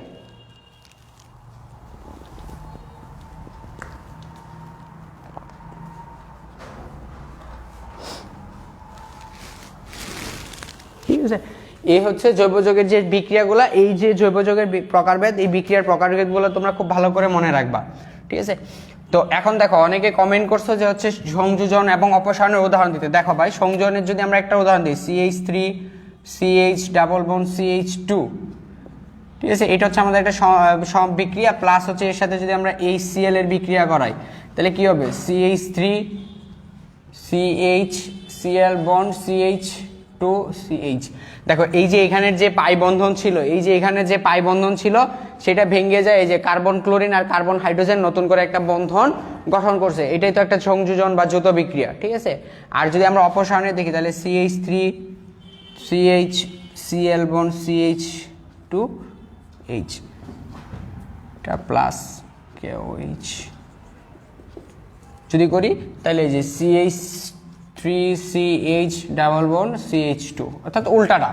দেখো ওই যে বিক্রিয়ার আগে যেটা করছি সেই ঠিক ওই বিক্রিয়ার উল্টাটা এখানে করলাম, জাস্ট প্রভাবক চেঞ্জ করে। তখন দেখো এই যে কার্বন ক্লোরিন আর কার্বন হাইড্রোজেন, এই যে বন্ধনটা ভাঙছে, এই বন্ধনটা ভেঙে যায়, এই যে এইখানে কার্বন হাইড্রোজেনের মধ্যে নতুন করে একটা দ্বিবন্ধন তৈরি করছে, সাথে একটা সহ উৎপাদ তৈরি করছে, অর্থাৎ এটা হচ্ছে অপসারণ বিক্রিয়া। অর্থাৎ সংযোজন এবং অপসারণ একে অপরের বিপরীত, একটা সিগমা ভাঙে পাই তৈরি করে, আরেকটা পাই সিগমা ভেঙে পাই তৈরি করে, একটা পাই ভেঙে সিগমা তৈরি করে। ঠিক আছে,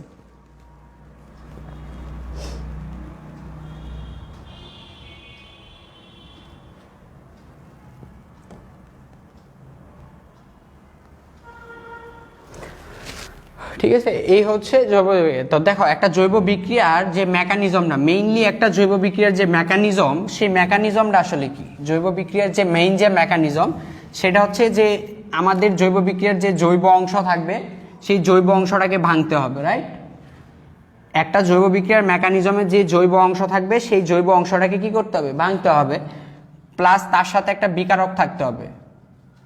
মানে ভাঙ্গার ফলে যে কে এসে যুক্ত হবে বা কে প্রতিস্থাপিত হবে, কে অপসারিত হবে, সেই জিনিসগুলোর জন্য এইটা ভাঙতে হবে এবং একটা বিকারক থাকবে। ঠিক আছে, তো জৈব বিক্রিয়ার যে বিকারক হচ্ছে দুই ধরনের। জৈব বিক্রিয়ার যে বিকারক, সেই বিকারক হচ্ছে দুই ধরনের, একটা হচ্ছে ইলেকট্রোফাইল, আরেকটা হচ্ছে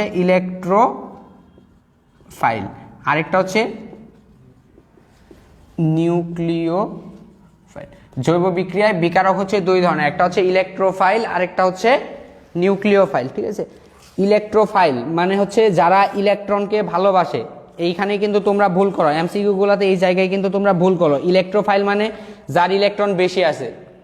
ঠিক আছে, তোমরা হচ্ছে এই জিনিসটা চিন্তা করো যে ইলেকট্রোফাইল তার মানে ইলেকট্রনের চার্জ ঋণাত্মক, তার মানে যার চার্জ ঋণাত্মক সেই ইলেকট্রোফাইল। কথাটা কিন্তু ভুল। ইলেকট্রোফাইল হচ্ছে যে ইলেকট্রনকে ভালোবাসে। ইলেকট্রোফাইল কথাটার মানে হচ্ছে যে ইলেকট্রনকে ভালোবাসে, অর্থাৎ যার ইলেকট্রন কম আছে। ইলেকট্রোফাইল মানে হচ্ছে যার ইলেকট্রন কম আছে তাকে আমরা বলবো হচ্ছে ইলেকট্রোফাইল। ঠিক আছে, অর্থাৎ যে ইলেকট্রনকে ভালোবাসবে। ইলেকট্রনকে কে ভালোবাসবে? যার ইলেকট্রন কম আছে সে হচ্ছে ইলেকট্রনকে ভালোবাসবে। ঠিক আছে, মানে ইলেকট্রোফাইল হচ্ছে কারা? যারা ইলেকট্রনকে ভালোবাসে। তো ইলেকট্রোফাইল দুই ধরনের। ইলেকট্রোফাইল হচ্ছে আবার তোমার দুই ধরনের, একটা হচ্ছে ইলেকট্রোফাইলের চার্জ কি হবে, ধনাত্মক নাকি ঋণাত্মক? ইলেকট্রোফাইলের চার্জ হবে হচ্ছে ধনাত্মক। একটা হচ্ছে ধনাত্মক চার্জযুক্ত,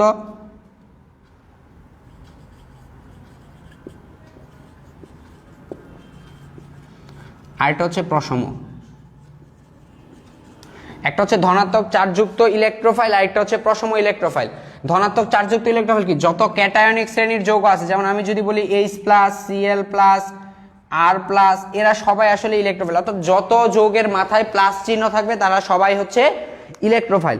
আর প্রশম ইলেকট্রোফাইল হচ্ছে কিছু যৌগ আছে যাদের মধ্যে কোনো চার্জ নাই কিন্তু তারা ইলেকট্রন গ্রহণ করতে চায়। কিছু যৌগ আছে যাদের চার্জ নাই কিন্তু ইলেকট্রন গ্রহণ করতে চায় তারা, যেমন হচ্ছে আমরা যদি লিখি AlCl3, BCl3, FeCl3, এই যে যৌগগুলা এরা আসলে সবাই ইলেকট্রোফাইল। এরা আসলে ইলেকট্রনকে গ্রহণ করতে চায়। অর্থাৎ যাদের ইলেকট্রন গ্রহণের একটা প্রবণতা আছে তারা মেইনলি হচ্ছে ইলেকট্রোফাইল। এই উদাহরণগুলো ভালো করে তোমরা মনে রাখবা। হ্যাঁ, ইলেকট্রোফাইল লাভ ইলেকট্রন, ইলেকট্রোফাইল ইলেকট্রনকে ভালোবাসে, ঠিক আছে। আবার সেম ভাবে নিউক্লিওফাইল, নিউক্লিওফাইল হচ্ছে যারা নিউক্লিয়াসকে ভালোবাসে। নিউক্লিওফাইল কারা? যারা নিউক্লিয়াসকে ভালোবাসে। আর পরমাণুর নিউক্লিয়াসের চার্জ কি? পরমাণুর নিউক্লিয়াসের চার্জ হচ্ছে ধনাত্মক। পরমাণুর নিউক্লিয়াসের চার্জ হচ্ছে ধনাত্মক, অর্থাৎ যারা ধনাত্মক চার্জকে ভালোবাসে, যারা ধনাত্মক চার্জকে ভালোবাসে তারা হচ্ছে নিউক্লিওফাইল। তাহলে ধনাত্মক চার্জকে কারা ভালোবাসবে? যাদের চার্জ ঋণাত্মক। তার মানে নিউক্লিওফাইল হচ্ছে নিউক্লিয়াস লাভার, মানে হচ্ছে ধনাত্মক চার্জ, পজিটিভ চার্জকে যারা ভালোবাসে। তো সেম ভাবে এরাও হচ্ছে দুই ধরনের, একটা হচ্ছে ঋণাত্মক চার্জযুক্ত, ঋণাত্মক চার্জযুক্ত, আরেকটা হচ্ছে প্রশম। যত ঋণাত্মক চার্জ আছে Cl minus, OH minus, Br minus, Cn minus, অর্থাৎ যত ঋণাত্মক চার্জ আছে সবগুলা হচ্ছে নিউক্লিওফাইল। যত ঋণাত্মক চার্জ আছে তারা সবগুলাই হচ্ছে নিউক্লিওফাইল, ঠিক আছে। আর কিছু প্রশম নিউক্লিওফাইল, অর্থাৎ যাদের কোনো ঋণাত্মক চার্জ নাই কিন্তু ইলেকট্রন দান করার এবিলিটি আছে, যাদের ইলেকট্রন দান করার এবিলিটি আছে তারা হচ্ছে প্রশম। যেমন আমি যদি বলি পানি, দেখো পানিতে কিন্তু একটা মুক্তচুর ইলেকট্রন থাকে, যে কারণে পানি হচ্ছে ইলেকট্রন দান করতে পারে। আমি যদি বলি অ্যামোনিয়া, অ্যামোনিয়াতে কি একটা মুক্তচুর ইলেকট্রন আছে, সেই ইলেকট্রন দান করতে পারে। আমি যদি বলি অ্যালকোহল, অ্যালকোহলে অক্সিজেনে মুক্তচুর ইলেকট্রন থাকে। তার মানে এরা প্রত্যেকে হচ্ছে নিউক্লিওফাইল, ঠিক আছে, কারণ এরা ইলেকট্রন দানে সক্ষম, ঠিক আছে। তাহলে ইলেকট্রোফাইল এবং নিউক্লিওফাইল কি ক্লিয়ার? এবং এই ইলেকট্রোফাইল নিউক্লিওফাইলের উদাহরণ থেকে কিন্তু পরীক্ষায় প্রায়ই প্রশ্ন আসে। ইলেকট্রোফাইল নিউক্লিওফাইলের উদাহরণ থেকে পরীক্ষায় প্রায়ই কোশ্চেন আসে। কাজে তোমরা খুব ভালো করে মনে রাখবা যে কোনটা ইলেকট্রোফাইল কোনটা নিউক্লিওফাইল, খুব ভালো করে মনে রাখবা।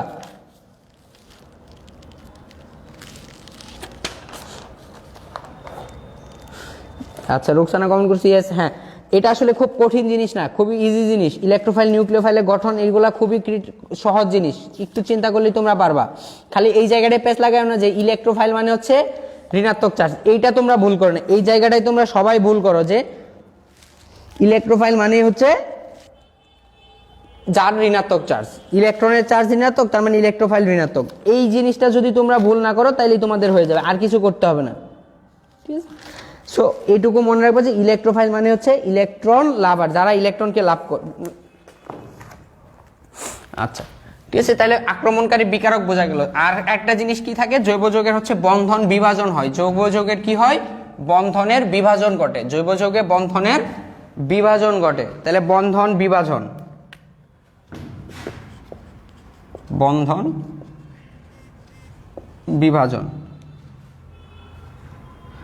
একটা বন্ধন বিভাজন। তো জৈব যৌগের বন্ধন বিভাজনটা দুই ভাবে হয়, একটা হচ্ছে সুষম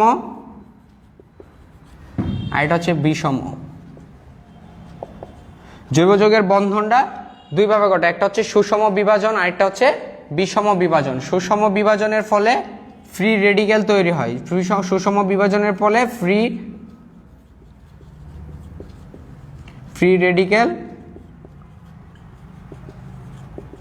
উৎপন্ন হয়, ঠিক আছে। জৈব যৌগের সুষম বিভাজনের ফলে ফ্রি রেডিক্যাল উৎপন্ন হয়। যেমন আমি ধরো কার্বন কার্বন একটা বন্ধন আছে, একটা বন্ধন মানে হচ্ছে দুইটা ইলেকট্রন, রাইট? আমরা জানি যে একটা বন্ধন মানে হচ্ছে দুইটা ইলেকট্রন।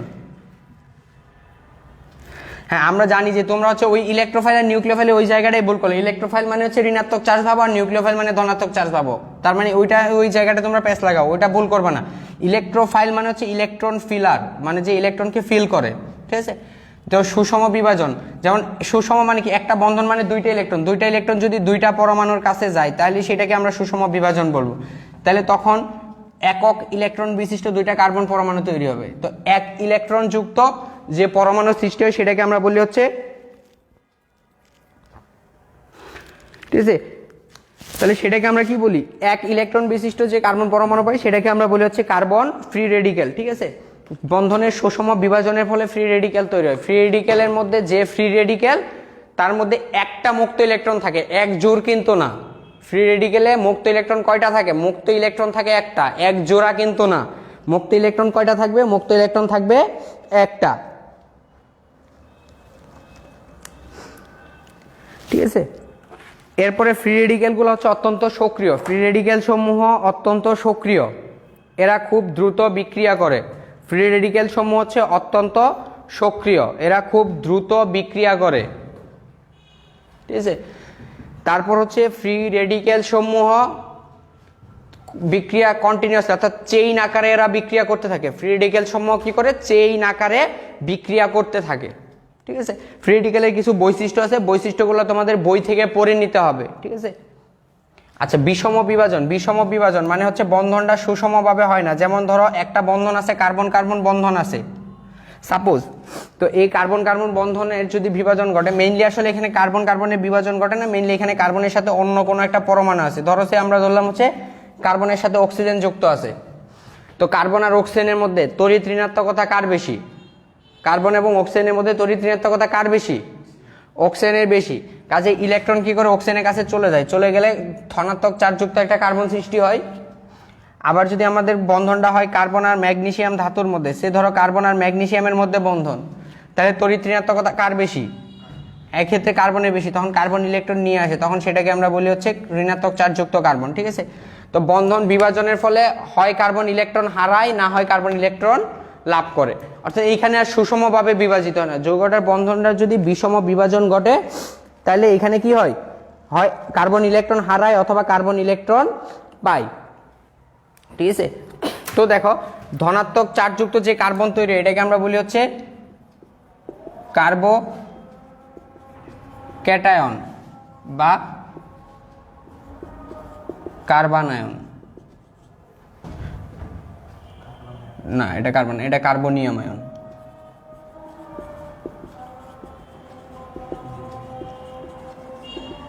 ধনাত্মক চার্জযুক্ত যে কার্বন তৈরি হয় সেটাকে আমরা বলি হচ্ছে কার্বো ক্যাটায়ন বা কার্বনিয়াম আয়ন।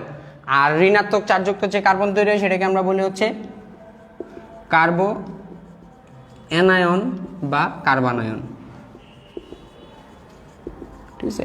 ধনাত্মক চার্জযুক্ত যে কার্বন তৈরি হয় সেটাকে বলি হচ্ছে কার্বো ক্যাটায়ন বা কার্বনিয়াম আয়ন। আর ঋণাত্মক চার্জযুক্ত যে কার্বো ক্যাটায়ন তৈরি হয় সেটাকে আমরা বলি হচ্ছে কার্বনায়ন বা কার্বো অ্যানায়ন, ঠিক আছে। তো কার্বো ক্যাটায়ন কি, কার্বো অ্যানায়ন কি, কার্বন ফ্রি রেডিক্যাল কি, এই তিনটা জিনিস সম্পর্কে ধারণা clear? কার্বো cation, কার্বো anion, carbon free radical, এই জিনিস সম্পর্কে ধারণা ক্লিয়ার?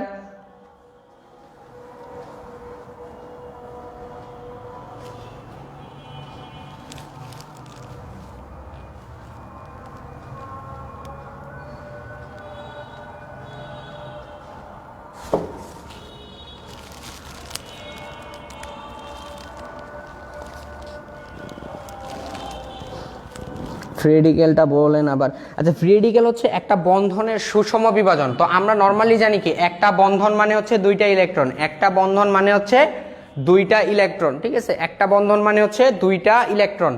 তো যদি দুইটা ইলেকট্রন দুইটা পরমাণু পাই, বন্ধনে আবদ্ধ দুইটা পরমাণু যদি দুইটা ইলেকট্রন পায়, তখন এক ইলেকট্রন বিশিষ্ট যে পরমাণু সৃষ্টি হয় সেটাকে আমরা বলি হচ্ছে ফ্রি রেডিক্যাল। যেমন কার্বন কার্বন একটা বন্ধনে দুইটা ইলেকট্রন থাকে, দুইটা ইলেকট্রন যদি দুইটা কার্বন পরমাণুর কাছে যায়, তাহলে একটা ইলেকট্রন বিশিষ্ট যে কার্বন পরমাণুর সৃষ্টি হয় সেটাকে বলা হয় হচ্ছে কার্বন ফ্রি রেডিক্যাল, ঠিক আছে। এই হচ্ছে কার্বন ফ্রি রেডিক্যাল।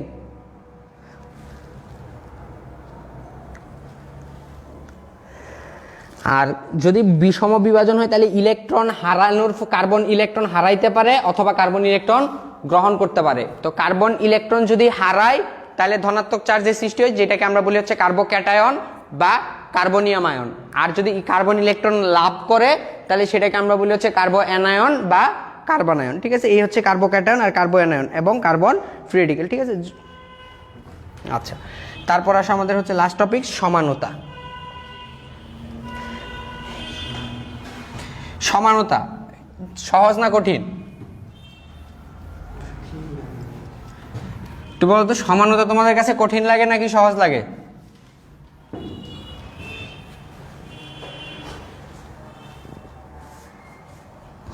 সমানতা জিনিসটা কি তোমাদের কাছে সহজ নাকি কঠিন?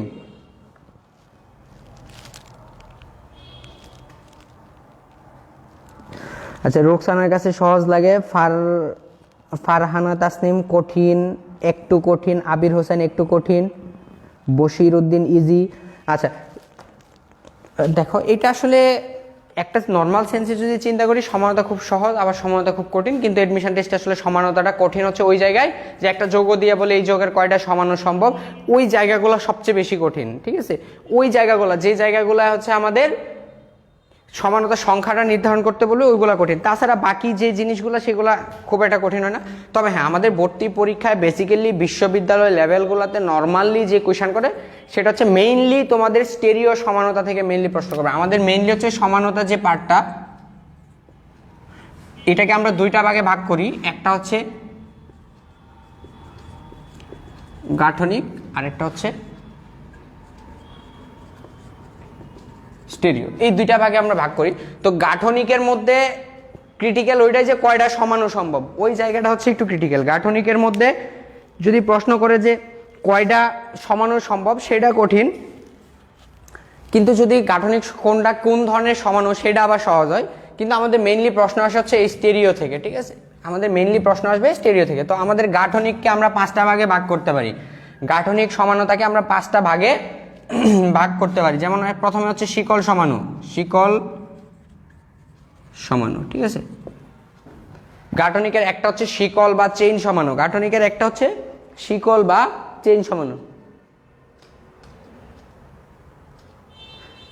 ঠিক আছে, গাঠনিকের একটা হচ্ছে শিকল বা চেইন সমাণু, অর্থাৎ যে সকল যৌগের আণবিক সংকেত এক কিন্তু গাঠনিক সংকেত ভিন্ন এবং গঠনটা ভিন্নতার পিছনে শিকলটা দায়ী, গঠন ভিন্নতার পিছনে শিকল দায়ী, তাদেরকে আমরা বলি হচ্ছে শিকল সমাণু। যেমন আমি যদি দুইটা উদাহরণ লিখি যে CH3 CH2 CH2 CH3 এইটা এবং CH3 CH CH3 CH3, এই যে দেখো আমি এখানে দুইটা গঠন লিখলাম, দুইটা যৌগে কার্বন সংখ্যা হাইড্রোজেন সংখ্যা সবই সেম, কিন্তু দুইটা যৌগের মধ্যে এখানে শিকলে 4টা আছে, এখানে শিকলে 3টা, একটা পার্শ্বতে আছে, তাহলে তাদের মধ্যে শিকলটা কি ভিন্ন না? তাহলে যেহেতু এদের মধ্যে শিকল ভিন্ন, তার মানে এরা একে অপরের কি হবে? শিকল সমান হবে, একে অপরের শিকল সমান হবে। ঠিক আছে, আর শিকল সমানোর জন্য ন্যূনতম কার্বন থাকতে হবে 4টা, শিকল সমানোর জন্য ন্যূনতম কার্বন থাকতে হবে 4টা। যদি কার্বন সংখ্যা 4-এর নিচে হয় তাহলে ওখানে কখনোই শিকল সমানো হবে না। ঠিক আছে, তো দেখো যৌগে যদি কার্বন থাকে 4টা, যৌগে যদি কার্বন থাকে 4টা, শিকল পাবা 2টা, যৌগে যদি কার্বন থাকে 4টা, শিকল পাবা 2টা, যৌগে যদি কার্বন থাকে 5টা, শিকল পাবা 3টা, 6টা থাকলে শিকল পাবা 5টা, যদি 7টা থাকে শিকল পাবা 9টা। এই কয়টা সংখ্যা তোমরা একটু মনে রাখবা, পরীক্ষার মধ্যে এই জায়গাটা থেকে প্রশ্ন আসে যে তোমাকে পরীক্ষায় প্রশ্ন করবে হেক্সেনের কয়টা সমাণু সম্ভব। হেক্সেনে কার্বন কয়টা? 6টা, 6 কার্বনের জন্য শিকল কয়টা? 5টা, তার মানে হেক্সেনের সমাণু কয়টা হবে? হেক্সেনের সমাণু হবে 5টা। ঠিক আছে, এই জিনিসগুলো তোমরা মনে রাখবা, এটা পরীক্ষার মধ্যে প্রায় আসে। ভাই জৈব রসায়নের সবই কঠিন, কথাটা বল ভাই, জৈব রসায়ন সবচেয়ে বেশি সহজ, তোমরা কঠিন করে চিন্তা করো তাই তোমাদের কাছে কঠিন মনে হয়। জৈব যৌগ হচ্ছে সবচেয়ে সহজ, পড়ো ক্লাসগুলো ভালো করে করো, দেখো জৈব যৌগ খুব ইজি লাগবে, কঠিন লাগবে না। ঠিক আছে, জৈব যৌগের দেখো এখানে আমরা দুইটা উদাহরণ দিলাম, দুইটা উদাহরণের মধ্যে দুইটা আণবিক সংকেত এক কিন্তু গাঠনিক সংকেত ভিন্ন। গাঠনিক সংকেত ভিন্নতার প্রধান কারণ হচ্ছে তাদের শিকলগুলা ভিন্ন। ঠিক আছে, তো তাদের শিকল যেহেতু ভিন্ন তার মানে হচ্ছে তারা একে অপরের শিকল সমাণু। তো আমাদের পরীক্ষার হলে এভাবে শিকল গঠন করে করে খুঁজে বের করতে গেলে আমাদের অনেক বেশি সময় লাগবে, কাজে আমাদের কি করতে হবে, এটা একটু সংখ্যাটা মনে রাখবে যে কার্বন যদি 4টা থাকে শিকল হবে 2টা, যদি কার্বন থাকে 5টা শিকল হবে 3টা, যদি কার্বন থাকে 6টা শিকল হবে 5টা, যদি কার্বন থাকে 7টা শিকল হবে 9টা। তার বেশি আর অনেক সময় পরীক্ষার মধ্যে আসে, তবে ওগুলো আমাদের এত যাওয়ার দরকার নাই, তুমি নর্মালি মনে রাখলে এনাফ, 7টা পর্যন্ত মনে রাখলে এনাফ। কিভাবে? যে 2 3 5 9, 2 3 5 9। ঠিক আছে, এই সিরিয়ালটা মনে রেখে তোমরা হচ্ছে এটা মনে রাখবা, তাহলে কার কয়টা সমান হবে এটা বের করতে পারবা। ঠিক আছে,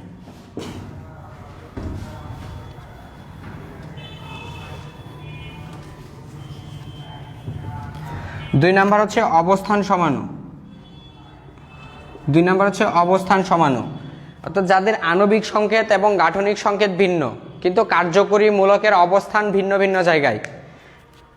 কার্যকরী মূলকের অবস্থান যদি ভিন্ন ভিন্ন জায়গায় হয় তাহলে সেটাকে আমরা বলবো হচ্ছে অবস্থান সমাণু। ঠিক আছে, যেমন ধরো আমার কাছে একটা যৌগ আছে এরকম যে CH3 CH2 CH2 NH2, আরেকটা হচ্ছে CH3 CH NH2 CH3। দেখো দুইটা যোগে এইখানেও শিকলে 3টা, এইখানেও কিন্তু শিকলে 3টা, তার মানে এদের শিকলের কোনো ভিন্নতা নাই, রাইট? কিন্তু এখানে NH2টা আছে শিকলের প্রথম কার্বনে, কিন্তু এখানে NH2টা আছে শিকলের 2 নাম্বার কার্বনে।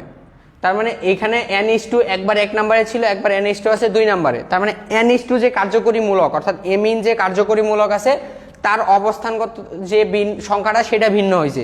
তার মানে এটা একটা অবস্থান সমান, অর্থাৎ অবস্থান সমান হচ্ছে কোনটা, যে সকল যোগে কার্যকরী মূলকের অবস্থানটা ভিন্ন থাকে। অবস্থান সমানতার শর্ত হচ্ছে কার্যকরী মূলকটা নির্দিষ্ট থাকতে হবে। অবস্থান সমানুর মূলে হচ্ছে যে জৈব যৌগের অবস্থানটা নির্দিষ্ট থাকতে হবে।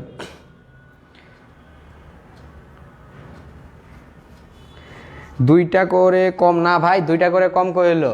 C7 যায় হচ্ছে কয়টা হয়েছে, 9টা, তার মানে 2টা বেশি হয়েছে। C6 5টা, একটা কম, তাহলে 2টা করে কম হইলো কেমনে? রুকসানা কমেন্ট করছে হচ্ছে 42 53 65 79। ভাই ওইগুলো তো আছেই, এত সংখ্যা যদি যাইতে চাইতে তো অনেকগুলাই যাওয়া যাবে। যে 2 3 5 9, 9 পরে সম্ভবত 28, তারপরে 22 42 53 ওইভাবে যাবে, তো ওগুলো আমাদের দরকার নাই, কাজে ওইটা মনে রেখে আমার লাভ কি?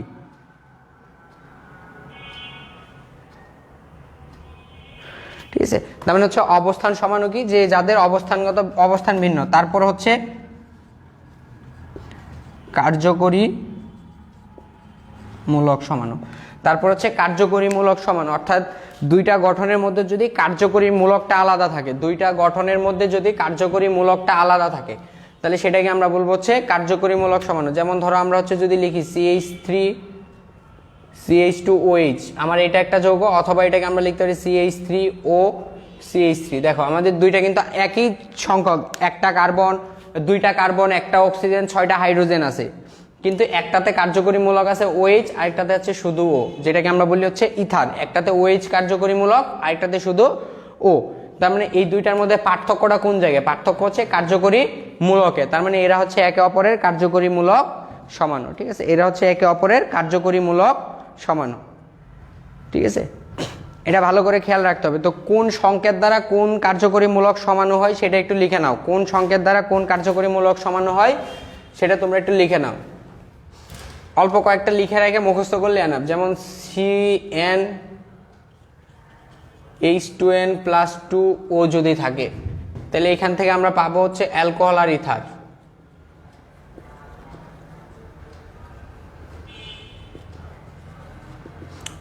CnH2n+2O যদি এই সংকেত হয় তাহলে এখান থেকে আমরা অ্যালকোহল আর ইথার খুঁজে পাবো। কাজে অ্যালকোহল এবং ইথার কতগুলো হতে পারে সেটা তোমাকে খুঁজে বের করতে হবে। যদি সংখ্যাটা এরকম হয় CnH2nO, তাইলে এখান থেকে পাবা হচ্ছে অ্যালডিহাইড,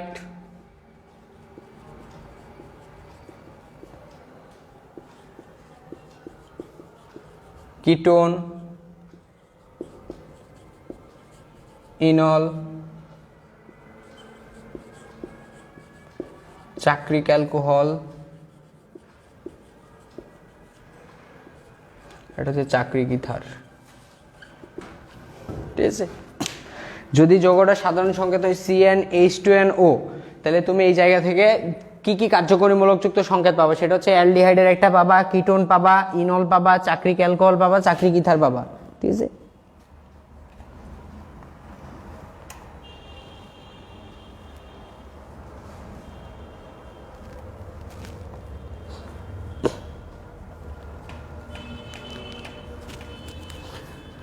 যেমন আমরা যদি একটা উদাহরণ দিই, যেমন ধরো আমাকে বললো C2H4O এই যৌগ দ্বারা কয়টা সমাণু সম্ভব, C2H4O এর দ্বারা কয়টা সমাণু সম্ভব।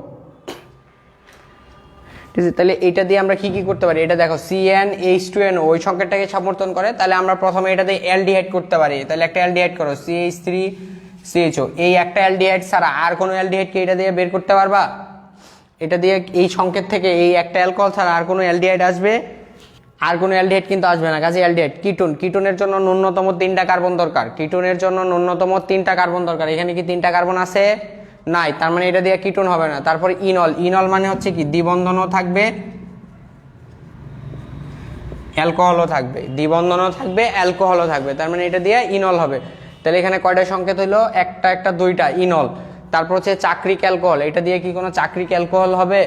দেখো তো চাক্রিক অ্যালকোহল মানে হচ্ছে CH2 বন্ড CH2OH, এটা হচ্ছে একটা চাক্রিক ইথার। এই যে স্ট্রাকচার রাখলাম এটা চাক্রিক ইথার, এখানে কোনো চাক্রিক অ্যালকোহল হবে না। চাক্রিক অ্যালকোহল তৈরি করতে গেলে ন্যূনতম 3টা কার্বন থাকতে হবে, অর্থাৎ আমার অ্যালডিহাইড কিটোন এবং অর্থাৎ কিটোন এবং চাক্রিক অ্যালকোহলের জন্য আমার ন্যূনতম 3টা থাকতে হবে, কিন্তু এখানে তো 3টা নাই, ঠিক আছে। আচ্ছা, একজন কমেন্ট করছে এই সংকেত দিয়ে 2টা হবে, একজন কমেন্ট করছে 5টা হবে। ভাই 2টাও তো হলো না, 5টাও তো হলো না, হলো তো 3টা। এই যৌগ দিয়ে তো 2টাও হয়নি, 5টাও হয়নি, এই যৌগ দিয়ে হইলো হচ্ছে 3টা। তার মানে এই যৌগ দিয়ে আমরা হচ্ছে 3টা সমাণু তৈরি করতে পারবো এই সংকেত দিয়ে। অর্থাৎ যদি যৌগটা C2H4O থাকে তাহলে তার দ্বারা আমরা 3টা সমাণু গঠন করতে পারবো, ঠিক আছে।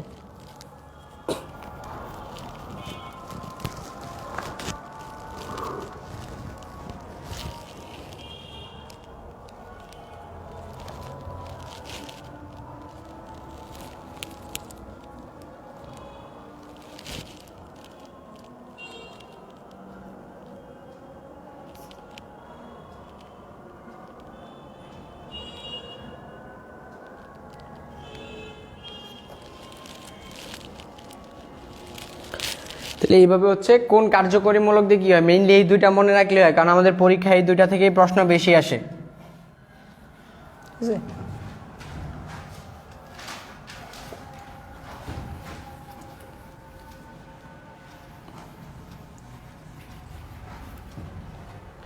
তারপর হচ্ছে মেটামারিজম।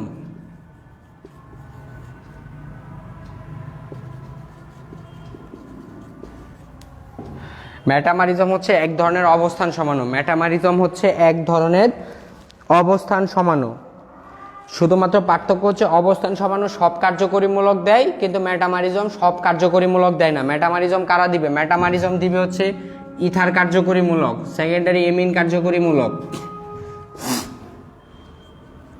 অ্যালকাইন কার্যকরীমূলক, আর হচ্ছে অ্যাসিড অ্যানহাইড্রাইড। এই কয়েকটা মূলকের ক্ষেত্রে হচ্ছে বেসিক্যালি তোমার হচ্ছে এই যে কার্যকরীমূলক আছে, এই কার্যকরীমূলকগুলোর ক্ষেত্রে শুধুমাত্র তুমি হচ্ছে পাবা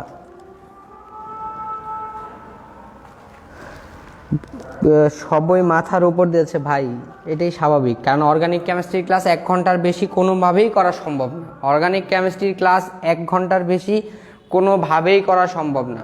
এখন আমি যদি 1 ঘন্টার শুধু ক্লাস নেই, আমার 1 ঘন্টাতে সমানতাটাও ঠিক মতো পড়ানো হবে কিনা সন্দেহ আছে। কাজে এখানে তো ক্লাসটা অনেক লং টাইম টানতে হবে, আর কোচিংগুলোতে সাধারণত ভাই এরকমই হয়। কোচিংগুলোতে অর্গানিক কেমিস্ট্রি, তারপরেও ভাই অন্যান্য কোচিংয়ের চেয়ে আমরা যথেষ্ট ভালো আছি। এই কোচিংয়ে তোমাদের মেইনলি অর্গানিকে কয়টা লেকচার দিছে? 3টা কি 4টা, যেখানে অন্যান্য কোচিং 2টা অর্গানিকের উপর 2টা লেকচার মাত্র। তাহলে চিন্তা করো তাদের অবস্থা কি হয়, যেখানে 2টা লেকচার দেওয়া শেষ হয়, সেই জায়গায় তোমরা এখানে 4টা লেকচার পাইছো, ঠিক আছে। কাজে এটা তোমাদের সৌভাগ্য যে তোমরা 4টা ক্লাসে এটা করবা, ঠিক আছে। তাহলে একটা হচ্ছে মেটামারিজম। মেটামারিজম হচ্ছে এই যে কার্যকরীমূলকগুলো আছে, এই কয়টা কার্যকরীমূলকের যদি অবস্থান সমাণু হয় তাহলে সেটাকে মেটামারিজম বলবো, ঠিক আছে। মেটামারিজম এক ধরনের অবস্থান সমাণু, শুধু পার্থক্য হচ্ছে অবস্থান সমাণু সব কার্যকরীমূলক দেয়, আর মেটামারিজম শুধু এই কয়জন দেয়, ঠিক আছে। তো এই কয়জনের যদি অবস্থান হয় তাহলে সেটাকে আমরা অবস্থানও বলতে পারবো, মেটামারিজমও বলতে পারবো। তবে অবস্থানের চেয়ে মেটামারিজমটা বেশি অ্যাকসেপ্টেবল, কারণ এই কয়জন মেটামারি ছাড়া অন্য কেউ মেটামারিজম দেয় না। যেমন ধরো আমার কাছে একটা যৌগ আছে এরকম যে C2H5O C2H5, আরেকটা যৌগ আছে C3H7O CH3। তাহলে এখন দেখো এখানে ইথার মূলকটা ছিল আগে হচ্ছে 2 নম্বরে, 2টা কার্বন মানে 2 নম্বরে, এই পাশ দিয়ে গণলেও 2 নম্বরে, কিন্তু এখন যদি গণো তাহলে এই পাশ দিয়ে গণলে 1 নম্বরে, এই পাশ দিয়ে গণলে হচ্ছে 3 নম্বরের মধ্যে পড়বে। তার মানে কি আগে ছিল 2টাই 2-2-এ, আর এখন আছে 1-1-এ আর হচ্ছে 3-এ। তাহলে কি অবস্থান চেঞ্জ হয়েছে না ইথারের? তো এইটাকে আমরা অবস্থান না বলে আমরা বলবো হচ্ছে মেটামারিজম, ঠিক আছে। এটাই হচ্ছে মেটামারিজম। মেটামারিজম হচ্ছে এক ধরনের অবস্থান সমাণু, যেখানে অবস্থান থেকে মেটামারিজম হয়। ভাইয়া তাহলে শেষ করেন। শেষ করব ভাইয়া, কি করে শেষ করতে চাইলে তো হবে না, আরেকটু পড়াইতে হবে, তারপর শেষ করতে হবে। সবাই শুধু নাম জানা হলো, শিখা কিছু হলো না, স্বাভাবিক ভাই। এটা কি সান্ত্বনা দিলেন? ভাই তুমি যদি ভাবো যে এটা সান্ত্বনা, তাহলে এটা তোমার জন্য সান্ত্বনা, কিন্তু আসলে আমার পক্ষে কিছু করার নাই, বা এটার সম্পর্কে আসলে কিছু করার নাই। অর্গানিকে অ্যাটলিস্ট 15 থেকে 20টা ক্লাস দরকার, তাহলে একটু একটু করে তোমাকে বোঝায় বোঝায় শেষ করা যাবে। তো 15-20টা ক্লাস তো ভাই কোচিং টোটালি দেয় 15টা, তাহলে তুমি কে হচ্ছে আমি ধীরে ধীরে কি করে বোঝায় যাবো, তাই না? আর লাস্ট হচ্ছে গাঠনিকের যেটা, সেটা হচ্ছে টোটোমারিজম। টোটোমারিজমের আরেকটা নাম হচ্ছে গতিশীল কার্যকরীমূলক সমাণু। টোটোমারিজমকে বলা হয় গতিশীল কার্যকরীমূলক সমাণু। টোটোমারিজমকে বলা হয় গতিশীল কার্যকরীমূলক সমাণু, ঠিক আছে? মানে টোটোমারিজম হচ্ছে গতি, অর্থাৎ যেখানে একটা কার্যকরীমূলক থেকে আরেকটা কার্যকরীমূলকে সরাসরি রূপান্তর হয়, যেখানে একটা কার্যকরীমূলক অন্য একটা কার্যকরীমূলকে পরিণত হয়, সেটাকে আমরা বলি হচ্ছে টোটোমারিজম। যেমন আমার কাছে ধরো আছে CH3 C ডাবল বন্ড ও বন্ড CH3, এইটা আছে। এই কার্যকরী মূলকটাকে যদি আমরা এই কাজ করি যে এইখানে দ্বিবন্ধনটাকে এখানে নিয়ে আসলাম আর এইখানের যে একটা হাইড্রোজেন এখানে নিয়ে গেলাম, অর্থাৎ CH3 COH double bond CH2। দেখো এই যে এখানে যে পরিবর্তনটা, এটা থেকে এটাও হতে পারে, আবার এটা থেকে এইটাও হতে পারে। এখানে কি একটা কার্যকরী মূলক থেকে আরেকটা কার্যকরী মূলকে পরিণত হচ্ছে। তো এই ধরনের যৌগকে বলা হচ্ছে টোটোমারিজম, অর্থাৎ যেখানে একটা কার্যকরী মূলক আরেকটা কার্যকরী মূলকে পরিণত হয়। অর্গানিক একাডেমিকে 1 মান্থ, একাডেমিকে 1 মান্থে তো জীবনও সম্ভব না। আমি তো আমার একাডেমিকে অলরেডি 1.5 মাস ধরে অর্গানিক পড়াচ্ছি, এখনো অর্গানিকের অর্ধেকটাই শেষ হয়নি। একাডেমিকে তো ন্যূনতম 4 থেকে 5 মাস পড়তে হবে অর্গানিক। যে মুরসালিন হক, ভালো লাগছে ভাইয়া আপনি পড়ান, বাট তোমাদের ভালো লাগলে তো আলহামদুলিল্লাহ, আর যদি ভালো না লাগে তারপর আমাকে ক্লাস শেষ করতে হবে, কিছু করার নাই, ঠিক আছে? তাহলে আমাদের গাঠনিক গেল, আর বেশি না, আমাদের আর 5-7 মিনিট 10 মিনিট ক্লাস নিলে দেখবে যে শেষ হয়ে যাবে, সর্বোচ্চ 10 মিনিট। কারণ টোটোমারিজম মেইনলি প্রশ্ন আসে হচ্ছে স্টেরিও থেকে, আর স্টেরিওতে হচ্ছে পড়া সবচেয়ে কম। মেইনলি আমাদের প্রশ্ন আসে হচ্ছে স্টেরিও থেকে, আর যে স্টেরিওর মধ্যে হচ্ছে আমাদের পড়া সবচেয়ে কম, ঠিক আছে? স্টেরিওকে 2টা ভাগে ভাগ করা হয়, একটা হচ্ছে জ্যামিতিক, আরেকটা হচ্ছে আলোক। জাস্ট 2টা শর্তগুলো মনে রাখলেই হবে। স্টেরিওর 2টা পার্ট, একটা হচ্ছে জ্যামিতিক, আরেকটা হচ্ছে আলোক সমাণু, ঠিক আছে? তো প্রথমে আসা হচ্ছে আমাদের জ্যামিতিকে।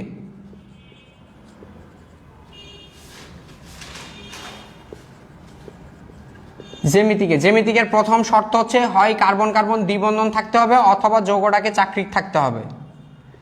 জ্যামিতিকের প্রধান শর্ত হচ্ছে যৌগটাতে কার্বন কার্বন দ্বিবন্ধন থাকবে অথবা যৌগটাকে চাকরিক হইতে হবে। শর্তগুলো মনে রাখো।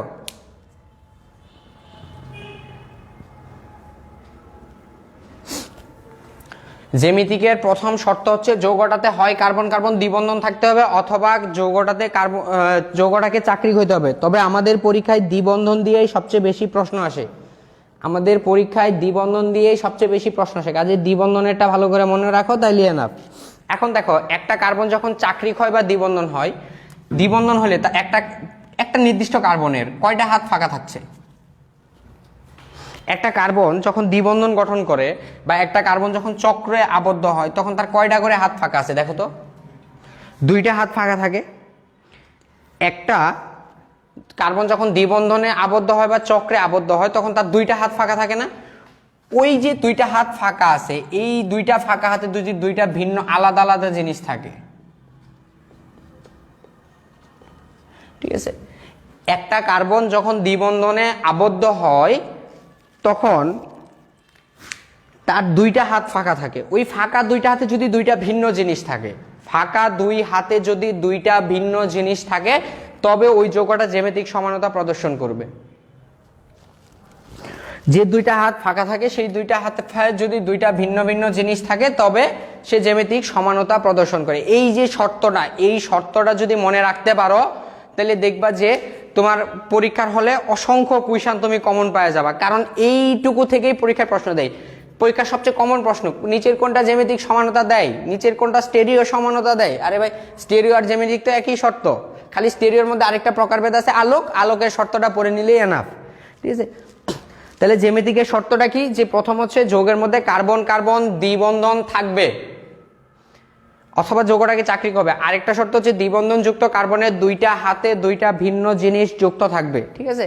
তাহলে এখানে আমি কতগুলো যৌগ লিখতেছি, কোনটা জ্যামিতিক দিবে আর কোনটা দিবে না তোমরা একটু আমাকে বলো। 1 নম্বরে লিখলাম হচ্ছে ধরো CH3 bond CH double bond CHCl, 2 নম্বরে লিখলাম হচ্ছে CH2 ডাবল বন্ড CHCl, 3 নম্বরে লিখলাম হচ্ছে CHBr ডাবল বন্ড CHCl, আর 4 নম্বরে লিখলাম হচ্ছে CHBr ডাবল বন্ড CHBr। এই যে 4টা কম্পাউন্ড লিখলাম, এই 4টা কম্পাউন্ডের মধ্যে কোনগুলা জ্যামিতিক দিবে আর কোনগুলা দিবে না একটু আমাকে কমেন্টের মাধ্যমে জানাও তো।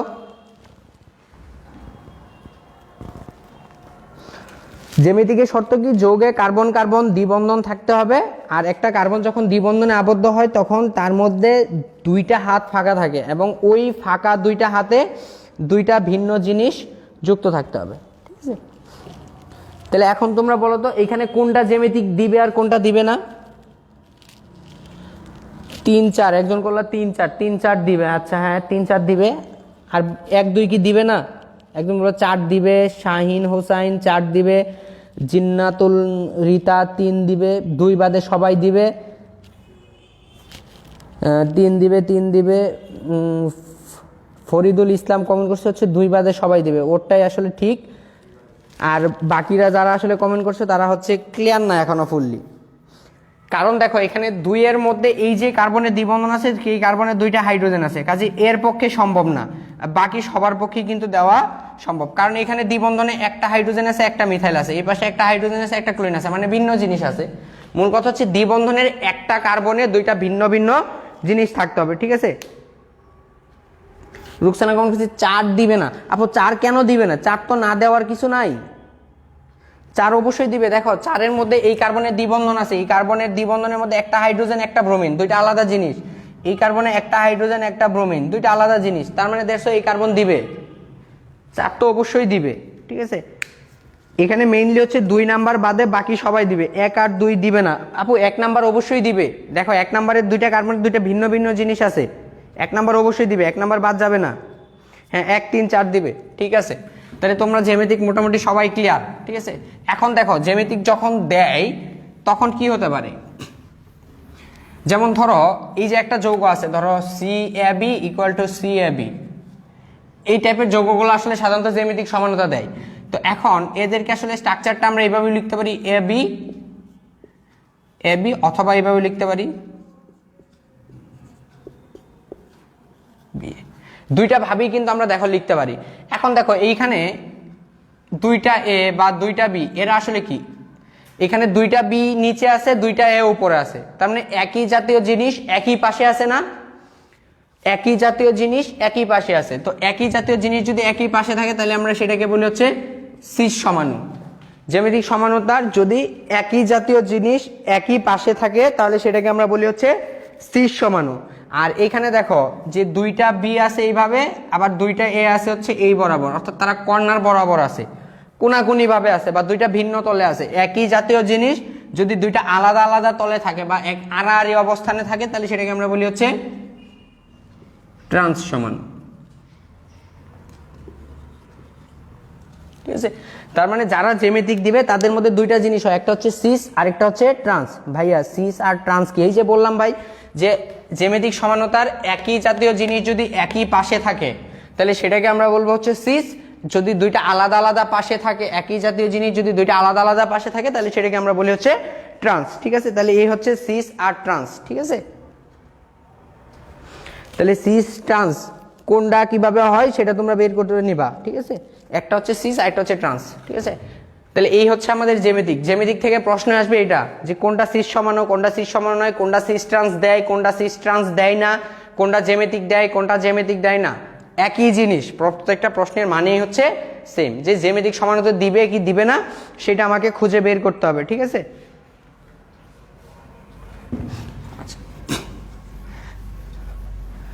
তারপর আসে হচ্ছে আলোক সমাণু। আলোক সমানতা দেওয়ার প্রথম শর্ত হচ্ছে কাইরাল কার্বন থাকতে হবে। আলোক সমানতার প্রথম শর্ত হচ্ছে কাইরাল কার্বন থাকতে হবে। 1 নম্বর শর্ত হচ্ছে কাইরাল কার্বন থাকতে হবে। ভাই এক্সাম্পল দিয়েই তো দেখাইলাম, সিস্টেন্সের এক্সাম্পল দিয়ে দেখাইলাম। যেমন ধরো আমার একটা যৌগ যদি এরকম হয় যে এ বি সি ডি, যেখানে A not is equal to B not is equal to C not is equal to D, অর্থাৎ যে কার্বনে 4টা ভিন্ন ভিন্ন জিনিস যুক্ত থাকে সেই কার্বনকে আমরা বলি হচ্ছে কাইরাল কার্বন। ঠিক আছে, যে কার্বনে 4টা ভিন্ন ভিন্ন জিনিস, ভাইয়া বুঝে দেন একটু। আচ্ছা আগের এক্সাম্পল দিয়ে যদি তোমরা বুঝতে চাও, ধরো আগের একটা আমরা এক্সাম্পল দিয়ে যদি দেখাই। আচ্ছা আলোকে আমরা পড়ে যাচ্ছি, সিস্টেম যেহেতু অনেকে ক্লিয়ার হয়নি আমরা একটু বুঝিয়ে দিচ্ছি। দেখো আমাদের প্রথম যেটা ছিল CH3 CH double bond CHCl, তাই না? তো এটার ক্ষেত্রে যদি দেখি তাহলে C ডাবল বন্ড C, তো এখানে আছে হাইড্রোজেন, এখানে ক্লোরিন, আর এখানে হাইড্রোজেন, এখানে CH3। একটা হতে পারে, আরেকটা হতে পারে কি hydrogen chlorine hydrogen, sorry hydrogen তো আগে উপর ছিল, তাহলে এখানে CH3, এখানে লিখলাম হচ্ছে হাইড্রোজেন। তো এখন দেখো এখানে তো কমন কি, কমন হচ্ছে হাইড্রোজেন, রাইট? এখানে কমন একটা জিনিস আছে, যে আমরা হাইড্রোজেনটাকে কমন ধরি, বাকি দুইটা যেহেতু কমন নাই বাকি দুইটা নিয়ে কাজ করার এখন দরকার নাই। তাহলে হাইড্রোজেন, এখানে হাইড্রোজেন দুইটা কি একই পাশে আছে না, তার মানে এটা হচ্ছে আমার সিস। আর এখানে দেখো হাইড্রোজেন দুইটা একটা একটা কোনাকুনি আছে, একটা উপরে আছে একটা নিচে আছে, তার মানে এটা হচ্ছে ট্রান্স। ঠিক আছে, আগের উদাহরণগুলোতে প্রত্যেকটাতে এইভাবে তোমরা বের করতে পারো যে একই জাতীয় জিনিস যারা ছিল সেরা যদি একই পাশে থাকে তাহলে সিস, আর যারা ভিন্ন পাশে ছিল তারা যদি ভিন্ন পাশে থাকে তাহলে সেটা হবে ট্রান্স। ঠিক আছে, চাকরিটা একটু উদাহরণ দেন। আচ্ছা ঠিক আছে, তাহলে এই সিস্টেন্স বুঝছো, আমরা একটা চাকরি দিয়ে যদি দেখাই, দেখো চাকরিকের উদাহরণ পরীক্ষায় আসে না, তারপর যেহেতু তোমরা জানতে চাইছো আমি একটু দেখাই।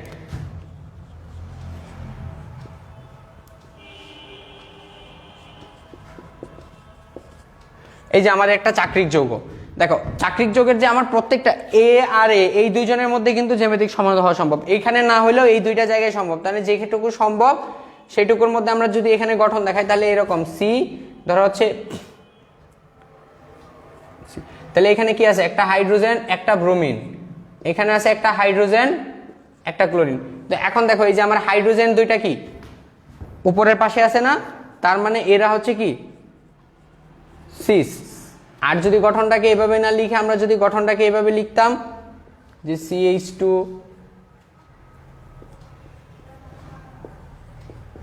HBr Cl হাইড্রোজেন, তাহলে দেখো এই যে হাইড্রোজেন দুইটা কি দুইটা ভিন্ন পাশে পড়ছে না, তার মানে এটাকে আমরা বলবো হচ্ছে ট্রান্স। ঠিক আছে, চাকরিকের তো চাকরিকের উদাহরণ সচরাচর আমার পরীক্ষার মধ্যে আসে না, চাকরিক আমার খুব একটা পরীক্ষায় আসে না, আমার লাগবে না। ঠিক আছে, সিস্টেন্স ক্লিয়ার তো নাকি? সিস্টেন্স সবার ক্লিয়ার?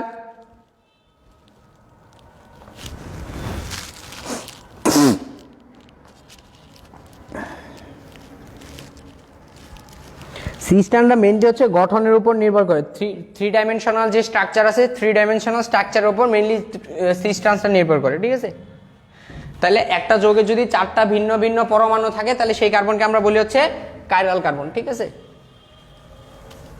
তো এখন দেখো কাইরাল কার্বনের যদি আমরা একটা উদাহরণ দিই তাহলে প্রথমে আমাদের আসে হচ্ছে ল্যাকটিক অ্যাসিড। কাইরাল কার্বনের যদি আমরা একটা উদাহরণ দিই তাহলে সবার আগে আমাদের যেটা আসে সেটা হচ্ছে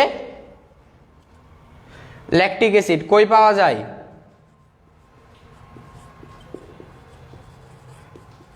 ল্যাকটিক অ্যাসিড কোথায় পাওয়া যায়? ল্যাকটিক অ্যাসিড পাওয়া যায় হচ্ছে দুধে। ল্যাকটিক অ্যাসিড পাওয়া যায় হচ্ছে দুধে। ঠিক আছে, দুধে কোন অ্যাসিড থাকে? দুধে থাকে হচ্ছে ল্যাকটিক অ্যাসিড। ঠিক আছে, দুধে থাকবে হচ্ছে ল্যাকটিক অ্যাসিড। তো দেখো এই যে ল্যাকটিক অ্যাসিডে একটা OH আছে, একটা COOH আছে, একটা H আছে, একটা CH3 আছে, 4টা ভিন্ন ভিন্ন জিনিস আছে। তার মানে কি এটা একটা আলোক, এই যৌগটার পক্ষে কি আলোক সমাণু দেওয়া সম্ভব। যে যৌগে কাইরাল কার্বন থাকবে সেই যৌগে আলোক সমাণু সম্ভব, তার মানে এই যৌগটাতে আলোক সমাণু সম্ভব। এখন দেখো এই যৌগের OH-টা কোন পাশে আছে, ডানে না বামে? OH-টা কোন পাশে আছে, ডানে না বামে? OH-টা ডানে আছে, তার মানে এটা হচ্ছে ডি ল্যাকটিক অ্যাসিড, এটা হচ্ছে আমাদের ডি ল্যাকটিক অ্যাসিড। আর তার যদি আরেকটা গঠন লিখি এরকম COOH COH CH3, তাহলে এটার OH কি বাম পাশে আছে, তার মানে এটা হচ্ছে L ল্যাকটিক অ্যাসিড, ঠিক আছে। একটা হচ্ছে ডিল্যাকটিক অ্যাসিড, অর্থাৎ এইটা আলোক তলকে ডান দিকে ঘোরায়, কতটুকু ঘোরাবে, +2.24 ডিগ্রি, মানে প্লাস মানে হচ্ছে ডানে ঘোরায় আর মাইনাস মানে হচ্ছে বামে ঘোরায়। তাহলে ডিল্যাকটিক অ্যাসিডের ঘূর্ণন হচ্ছে ডানে, এই জন্য প্লাস, এল ল্যাকটিকের ঘূর্ণন হচ্ছে বামে, এই জন্য হচ্ছে মাইনাস, ঠিক আছে। একটা ডান ডিল্যাকটিক অ্যাসিড, একটা হচ্ছে এল ল্যাকটিক অ্যাসিড। তো এখন দেখো ডিল্যাকটিক অ্যাসিড আর এল ল্যাকটিক অ্যাসিড একে অপরের কি দর্পণ প্রতিবিম্ব না, মানে ডান বাম হয়ে গেছে, বাম ডান হয়ে গেছে, তাহলে এরা একে অপরের কি দর্পণ প্রতিবিম্ব। তো একটা যৌগ যদি আরেকটা যৌগের দর্পণ প্রতিবিম্ব হয় তাহলে তাদেরকে আমরা বলি এনানসিওমার। একে অপরের দর্পণ প্রতিবিম্ব হলে সেটাকে বলি এনানসিওমার, আর দর্পণ প্রতিবিম্ব না হলে বলি ডায়াস্টেরিওমার।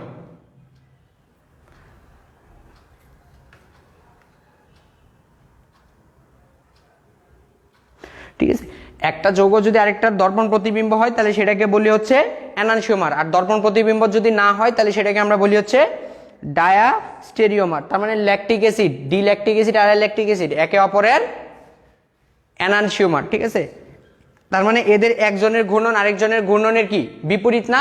এখন এদেরকে যদি সম পরিমাণে মিশাই, ডিল্যাকটিক অ্যাসিড আর এল ল্যাকটিক অ্যাসিড এদেরকে যদি সমপরিমাণ মানে এইটা যতটুকু নিব এটাও ততটুকু নিব, এটা যদি 1 মোল নেই তাহলে এটা 1 মোল নিব, এটা যদি 1 গ্রাম নেই তাহলে এটা 1 গ্রাম নিব, তাহলে তাদের যে মিশ্রণ, সমতুল্য যে মিশ্রণ সেটাকে বলি রেসিমিক মিশ্রণ।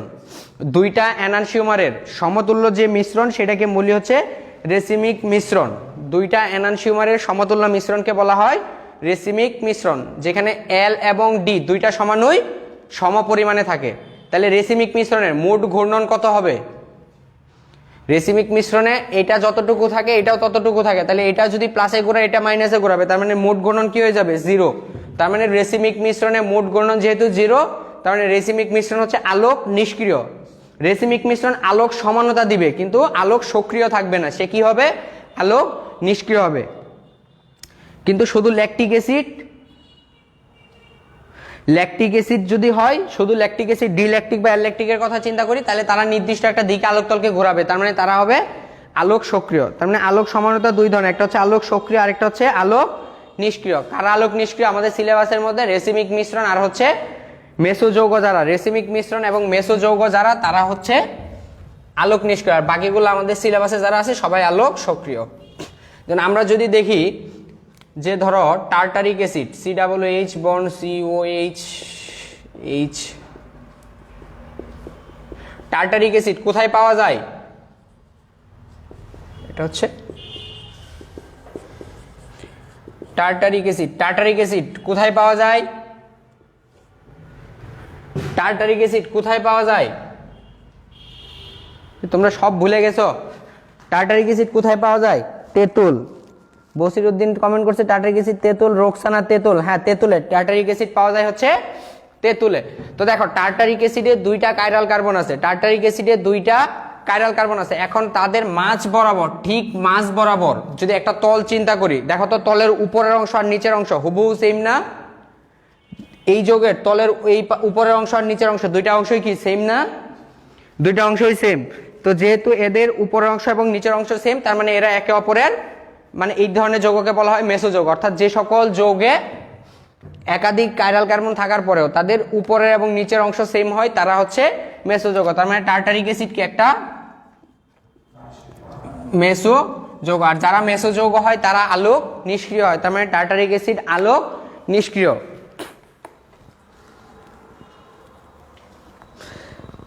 মুখে পানি চলে আসছে, হ্যাঁ তেঁতুল বাজার থেকে কিনে নিয়ে খাওয়াও সমস্যা নাই। জিভে জল বাজারে পাওয়া যায়, বাজার থেকে কিনে নিয়ে খেয়ে খাও, হবে।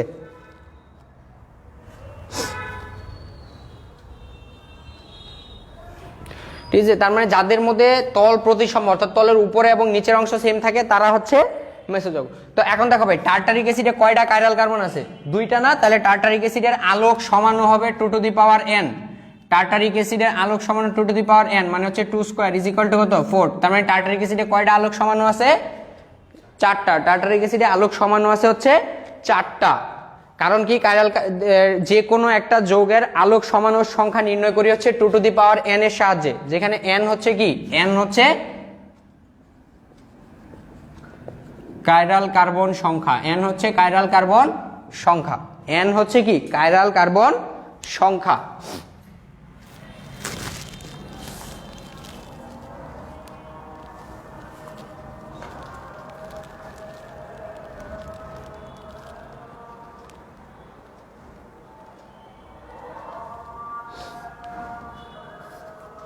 ঠিক আছে, তাহলে মেসো যৌগ কি ক্লিয়ার, বোঝা গেছে? আর একটা যৌগের কতগুলা আলোক সমাণু থাকবে সেটা বের করার সূত্রটা ক্লিয়ার। তাহলে এখান থেকে কারা আলোক সমাণু দিবে, কারা জ্যামিতিক দিবে, শর্তগুলা বোঝা গেছে? তাহলে যারা আলোক বা জ্যামিতিক দিবে তারাই কি আসলে স্টেরিও সমাণু না? তাহলে পরীক্ষায় যদি বলে নিচের কোনটা স্টেরিও সমানুতা দিবে, তাহলে হয় জ্যামিতিকের অথবা আলোকের শর্তগুলা খুঁজতে হবে। ঠিক আছে, এই হচ্ছে আমাদের আজকের ক্লাসের পড়া। ঠিক আছে, কারো কোনো প্রশ্ন আছে? কারো যদি প্রশ্ন থাকে করো, নাহলে আমরা ক্লাস এখনই শেষ করব। একবার 10 মিনিট বড় বড় করে ক্লাস শেষ করার পরে 1 ঘন্টা 40 মিনিট ক্লাস হয়ে গেল।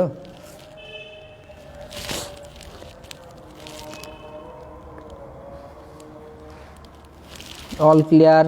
আচ্ছা আচ্ছা, মিজানুর রহমান অল ক্লিয়ার, আতিকুল ইসলাম ক্লিয়ার। আচ্ছা, তাহলে আশা করছি কারো কোনো প্রশ্ন নাই। ঠিক আছে, তাহলে আমাদের আজকের ক্লাস এই পর্যন্তই। ঠিক আছে, তোমাদের 2 একটা অ্যাসাইনমেন্ট দিয়ে দিচ্ছি, জাস্ট হচ্ছে তোমরা অ্যাসাইনমেন্টগুলো লিখে আমাকে জমা দিয়ে দিও।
এটা হচ্ছে তোমাদের অ্যাসাইনমেন্ট।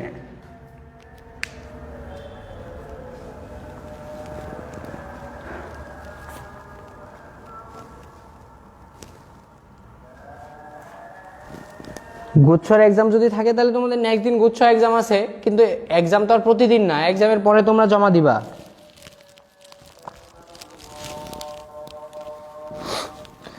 যার 1 2 3 পাওনি, কোচিং এর সাথে কন্ট্যাক্ট করো, কোচিং ব্যবস্থা করবে তোমার জন্য। ঠিক আছে, হ্যাঁ 3টাই অ্যাসাইনমেন্ট।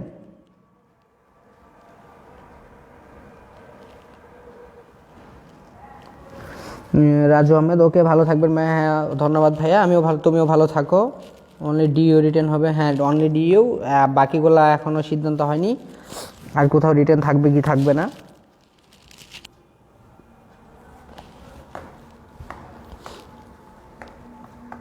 ভাই অনলি ডিইউ। আর পাবনা বিজ্ঞান ও প্রযুক্তি কি হচ্ছে গুচ্ছতে গেছে? পাবনা যদি গুচ্ছতে যায় তাহলে রিটেন থাকবে না, আদারওয়াইজ পাবনাতে রিটেন আছে, ইসলামিকের রিটেন আছে। ইসলামিক তো গুচ্ছতে গেলই। আল্লাহ হাফেজ ভাইয়া, পরে ভর্তি হয়েছি তো। হ্যাঁ তুমি কোচিংয়ের কথা বলো, কোচিং তোমাকে ব্যবস্থা করে দিবে। ঠিক আছে, ওকে ভাইয়া, ভালো থাকবেন, সুস্থ থাকবেন, আল্লাহ হাফেজ। ধন্যবাদ আপু। আবু সোহেল আসসালামু আলাইকুম। ওয়ালাইকুম আসসালাম ভাইয়া। ঠিক আছে, তাহলে আমাদের আজকের ক্লাস এই পর্যন্তই। আল্লাহ হাফেজ।